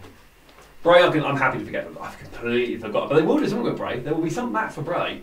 I hadn't even thought about bloody Orton. What did you do with Orton? Goes, but Orton and Rousey versus Triple H and Steph. No. Or are they going to hold up this Matt Hardy feud to have some kind of weird House of Horrors matchup? They've already done it, haven't they? Kind of. They did it on Raw 25. They're still teasing because Bray got involved this week on Raw and cost Matt Hardy a match against Elias. So do you do House of Horrors at Mania? Blah. Orton's going to be there some way, but I don't know where he's going to be. Or is he going to win the Battle Royal? Well, this all links in to a list that's been leaked. Right? Oh, this is apparently the rumoured match list for Mania. Now, some of these we've agreed with, some of them we haven't. So, Universal title match, they've said, according to this comes from a credible source. So, Reigns versus Lesnar is the Universal title match, as we said. Nakamura versus Styles, will be kind of agreed, is the WWE title match. Nia Jax versus Alexa Bliss. Long time in the making. For the women's Raw title match. SmackDown women's title match. Asuka taking on Charlotte Flair. Okay. No. Yeah. Which we kind of said as well. Intercontinental title match will be Braun Strowman going against The Miz. I've heard that was rumoured, but I've heard they've squashed that now. Tag match. Ronda Rousey and a partner, either The Rock or Kurt Angle, versus Triple H and Steph. Okay. John Cena versus The Undertaker. Mm-hmm. The finals of the Cruiserweight tournament, which we know is definitely going to happen. Don't know who it's going to be though. Don't know who's going to be. Probably without the name on the names. We think Cedric Alexander's going to be... I want to say Alexander and Atami. I still think Neville might be a shock return. And the 5th annual Andre the Giant Battle Royal. Who's going to win that? Ugh. You really need to see who's in it, but it's... I mean, Mojo, So you wouldn't have picked Mojo last year, would you? You wouldn't have picked Corbin. No. Or you wouldn't have picked Cesaro when he won it. No. Alright, legit, the only person's Big Show. Do you know what? I don't know. Anyway, Rusev. I think Rusev could be a good shout for that one. Tack said if the credible source is Meltzer, it's absolute nonsense. It's all over the dirt sheets. I just thought it was interesting. Some of the matches we agree with and some of them we're miles off with. But again, if you look at this list, there's names missing. Rollins, Orton, Bray, Matt Hardy. Yeah. Loads of women. No, Rusev. Loads of the women are missing. Yeah, no Sasha, no Bailey, and no Becky. And there's no, apart from the Battle Royal, there's no multi-man matches. As in, there's no US title. No tag titles on there at all. No tag titles, no US title. So, and that doesn't seem enough matches. No, there's like 25 last year. So, it's going to be very interesting. We got some very quick feedback from Facebook and Twitter because we did ask you guys what you thought some of your matches were going to be coming up for this year at Mania. So, have you got that? Yeah, Sonji Sonny said, I'm just hoping no Taker or Triple H matches. Balor and Miz would be a great match. Get the club and Miz clan on and also give the IC title some prominence in the main show. Yeah. Pete Cunningham says Kane versus Braun, possibly Kane's career on the line. No, please, no. Rude versus Orton, or maybe Owens if he isn't in a match with Zayn. Sasha versus Bailey, although haven't we seen that enough of that. Cena versus Elias. Bellas and Becky or Naomi versus Absolution, or Bellas and Nia versus Riot Squad. Didn't mention them at all. Didn't mention Absolution or the Riot Squad, have we? No. Or the Bellas. No. Much as I dislike the idea, I wouldn't rule out a fatal four-way with Asuka, Charlotte, Alexander and Ronda with both titles on the line. Ronda wins. Alexander? Like Alexa. Cedric Alexander? No, it's not Alexa. That's a typo, not your actual Rusev. Craig Allen said Undertaker, Cena, none of them seem to be doing anything, so maybe we will finally get that match to end Taker's career and place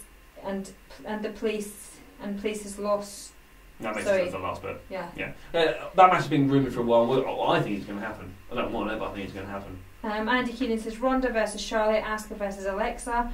Will the Miz still be IC champ as his wife? The Miz still be IC champ as his wife due to give birth on Mania weekend. You can tell the people that comment on their iPhones.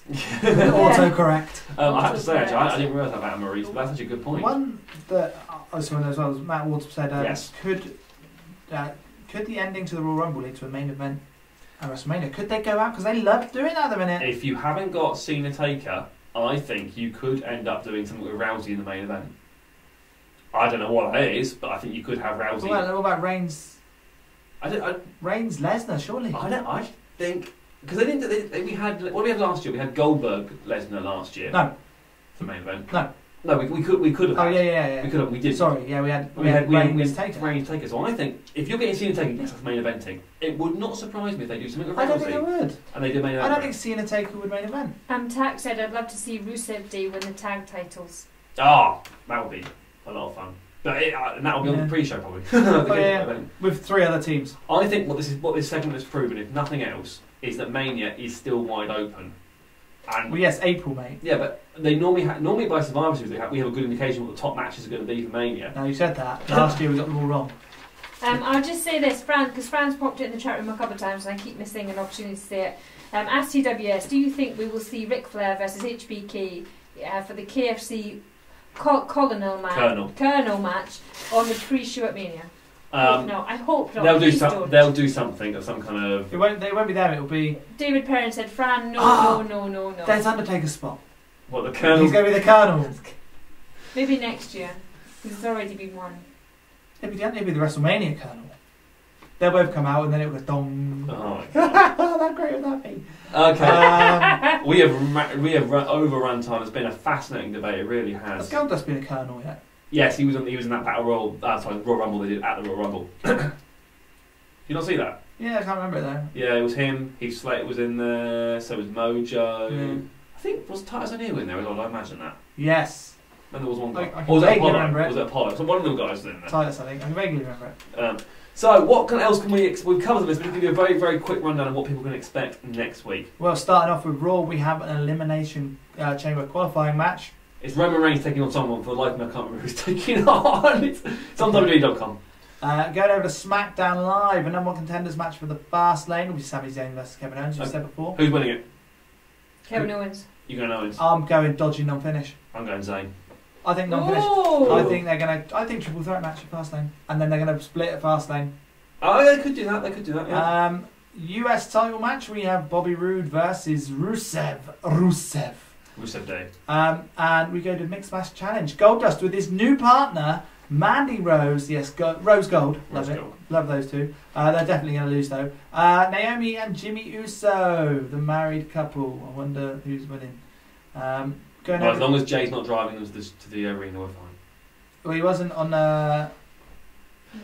And they keep changing who you're going to meet. Naomi you, and the Usos, and then it was Naomi, and then now it's Naomi and Jimmy Uso. Yes, have you seen that prize you can win for the Universal Florida WrestleMania, trip or something? Florida or something. You can go round Universal Studios with. It was originally the Usos and Naomi. And then it was Naomi. Now it's Naomi and Jimmy Uso. Yeah. Well, that makes you feel like they're going to win it. Do you know what they could? Yeah, I wouldn't surprise me. 205 Live, the Cruiserweight Tournament matches. We have Lindsay Dorado versus Kalisto in a botchamania match. And Roderick Strong versus Hideo Itami in a match with no charisma. We then move over to NXT. Adam Cole, baby, versus Killian Dane. That's going to be... This, I think, for NXT is almost the payoff of the Sanity feud. Wow. Because the next match as well is also linked to And then the NXT Tag Team titles, the Undisputed Era defend against Sanity. We then move to Impact Wrestling. Will Jimmy Jacobs get Abyss? If you're not Jimmy Jacobs, you've got to check him out. He's doing the managing Congo Kong, and he is doing very much almost the James Mitchell, but the fresh kind of coat of paint on it. It's very interesting. I think it could be very interesting. And the Knockouts title match as Laurel Van Ness defends against Kira Hope. Yes, after Kira's quick win this past week on Impact Wrestling. Next week the family are back, so they'll be here next Sunday. But before that, next Thursday night, 9 PM, we will have another Impact Wrestling conference call, this time with the new Impact World Champion, Austin Aries. If you want to check out this past week's one, it kind of went a little bit under the radar, but we've got a conference call this past week from Braxton Sutter and Ali. Very interesting. Yes, if you want to know what it means for a wrestling couple, married couple, to work together in a wrestling company, it's very interesting to listen to. They're legit married. Legit married. It's a very fun conference call. They had a lot of fun with it. And more importantly, the answer to that Pineapple Gate very honestly and very in depth. Yes. Oh my gosh, yes, very in depth. So check that out. That's available on the website. Did it cause a Divorce. marital dispute? No, surprisingly, but it was very interesting the way they came across it. Speaking of Pineapple Gate, that again is answered, or asked, I should say, in our Total Talk, which is also available this past week, which I've said before has got Scott D'Amore in it, Don Callis, and Ed Holm. I always get them wrong. Ed Holmstein, the president of Impact Wrestling. Great chat with them about all things wrestling, as well as all the changes in Impact. They were very honest and very open. We cover the Jeremy Borash situation in depth on that Total Talk, so please check that out. All those are available at TWSRadio.com, iTunes, Stitcher, Podbean, TuneIn, all the places you get your podcast directory. And while you're there, why don't you... So you say. Oh, leave us a review. That's the Leave us a review! Make it good though. Do you know what? I don't mind bad as long as it's constructive. What about if we randomly pop up on their feed? Yeah, that review was funny. That's the Facebook review. That bloke. I went and gave him a laughing smiley on that one as well when he left that review. A laughing smiley? Yeah. You missed that stuff. I don't think you were here that week. We had a guy leave us a review on Facebook, which you can do, which I think helps algorithms and I things don't know. Anyway, if you do leave us a review on Facebook... We're at 4.8, I think. Thank you, we're at 4.8, so I'm quite happy with that. One guy threw us a 1-star review on Facebook saying... I was here. Oh yeah, I know what this guy was. I missed it. I don't know what this page is. It just appeared randomly in my feed. Sounds really dodgy to me. I'm like, We are good, but we cannot get onto your Facebook page and make you like and follow a page. You have to physically click on us to do that. DJ has done some wonders for us. Yeah, DJ's good, but isn't that good. So next Sunday, the family's back, the other team. They've got a show with no preview for a change for them, because they've been all the previews. What are they going to do then? God knows. Nah. God no. I'm sure they do a round table, a lot of stuff to talk about, depending on what breaks of the news this week. Stay tuned to at TWS Radio on social media for stuff they'll be covering. They'll be back from 7 PM at UK time. That's 6 PM for Dark Match though as well, for some random, well not random, music with a link and some random chat. Right, we're going to get out of it for another week because it is late, isn't it? Yeah. Well, Mark Leo Quirk, if you gave a 5-star years ago, shouldn't you just go and update that? Yeah, you can do. Why not? Sure, you're able to. I don't think you can on Why iTunes. do you both look at me then? I don't think you can on iTunes. I think you can on the Maybe you can on Facebook. Well, we have to redo my iTunes now.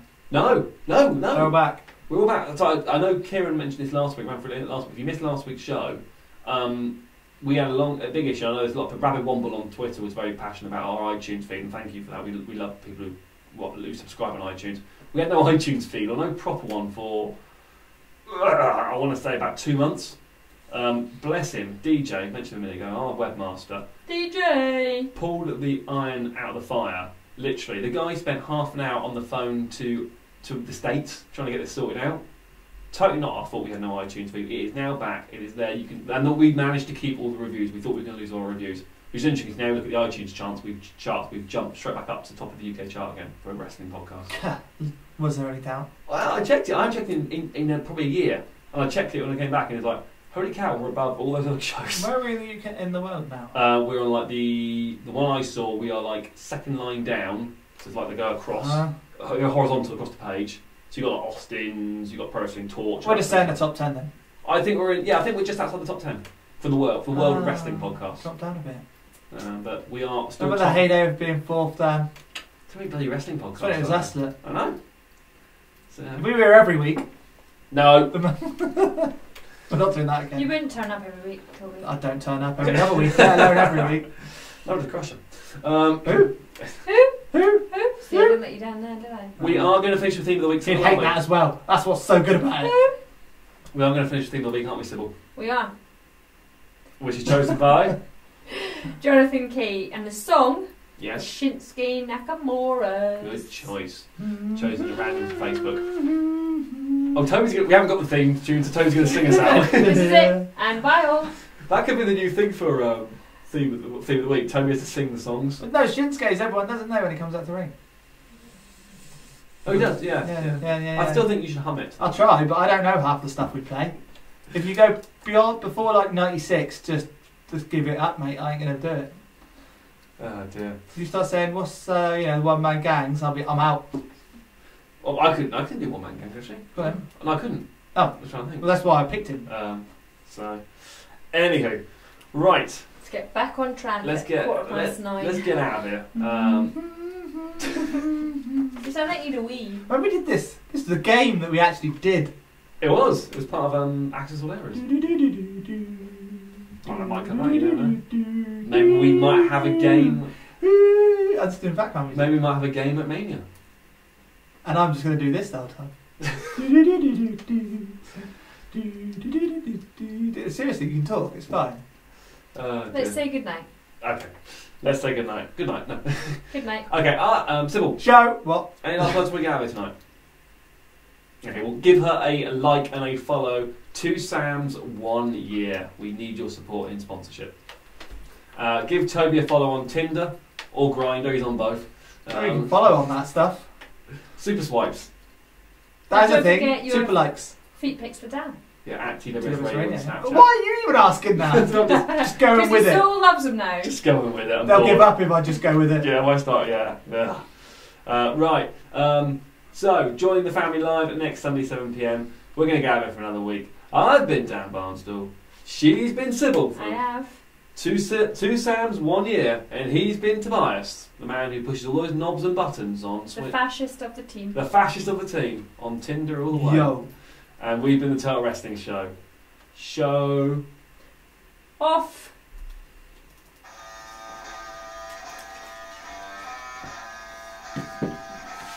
Yes, I have to, but yeah. Just turn the cameras off. Oh. Thank you for watching TWS Radio. We hope you've enjoyed the video cast. Don't forget to check out the podcast if you missed any bit at TWSRadio.com. We're out of here for another week. See you next Sunday while they dance in the background. Look, it's like his arms come back on my head. This is a super impression that I did, I'm not going to lie. Bye, Facebook. Down Periscope. And goodbye, YouTube.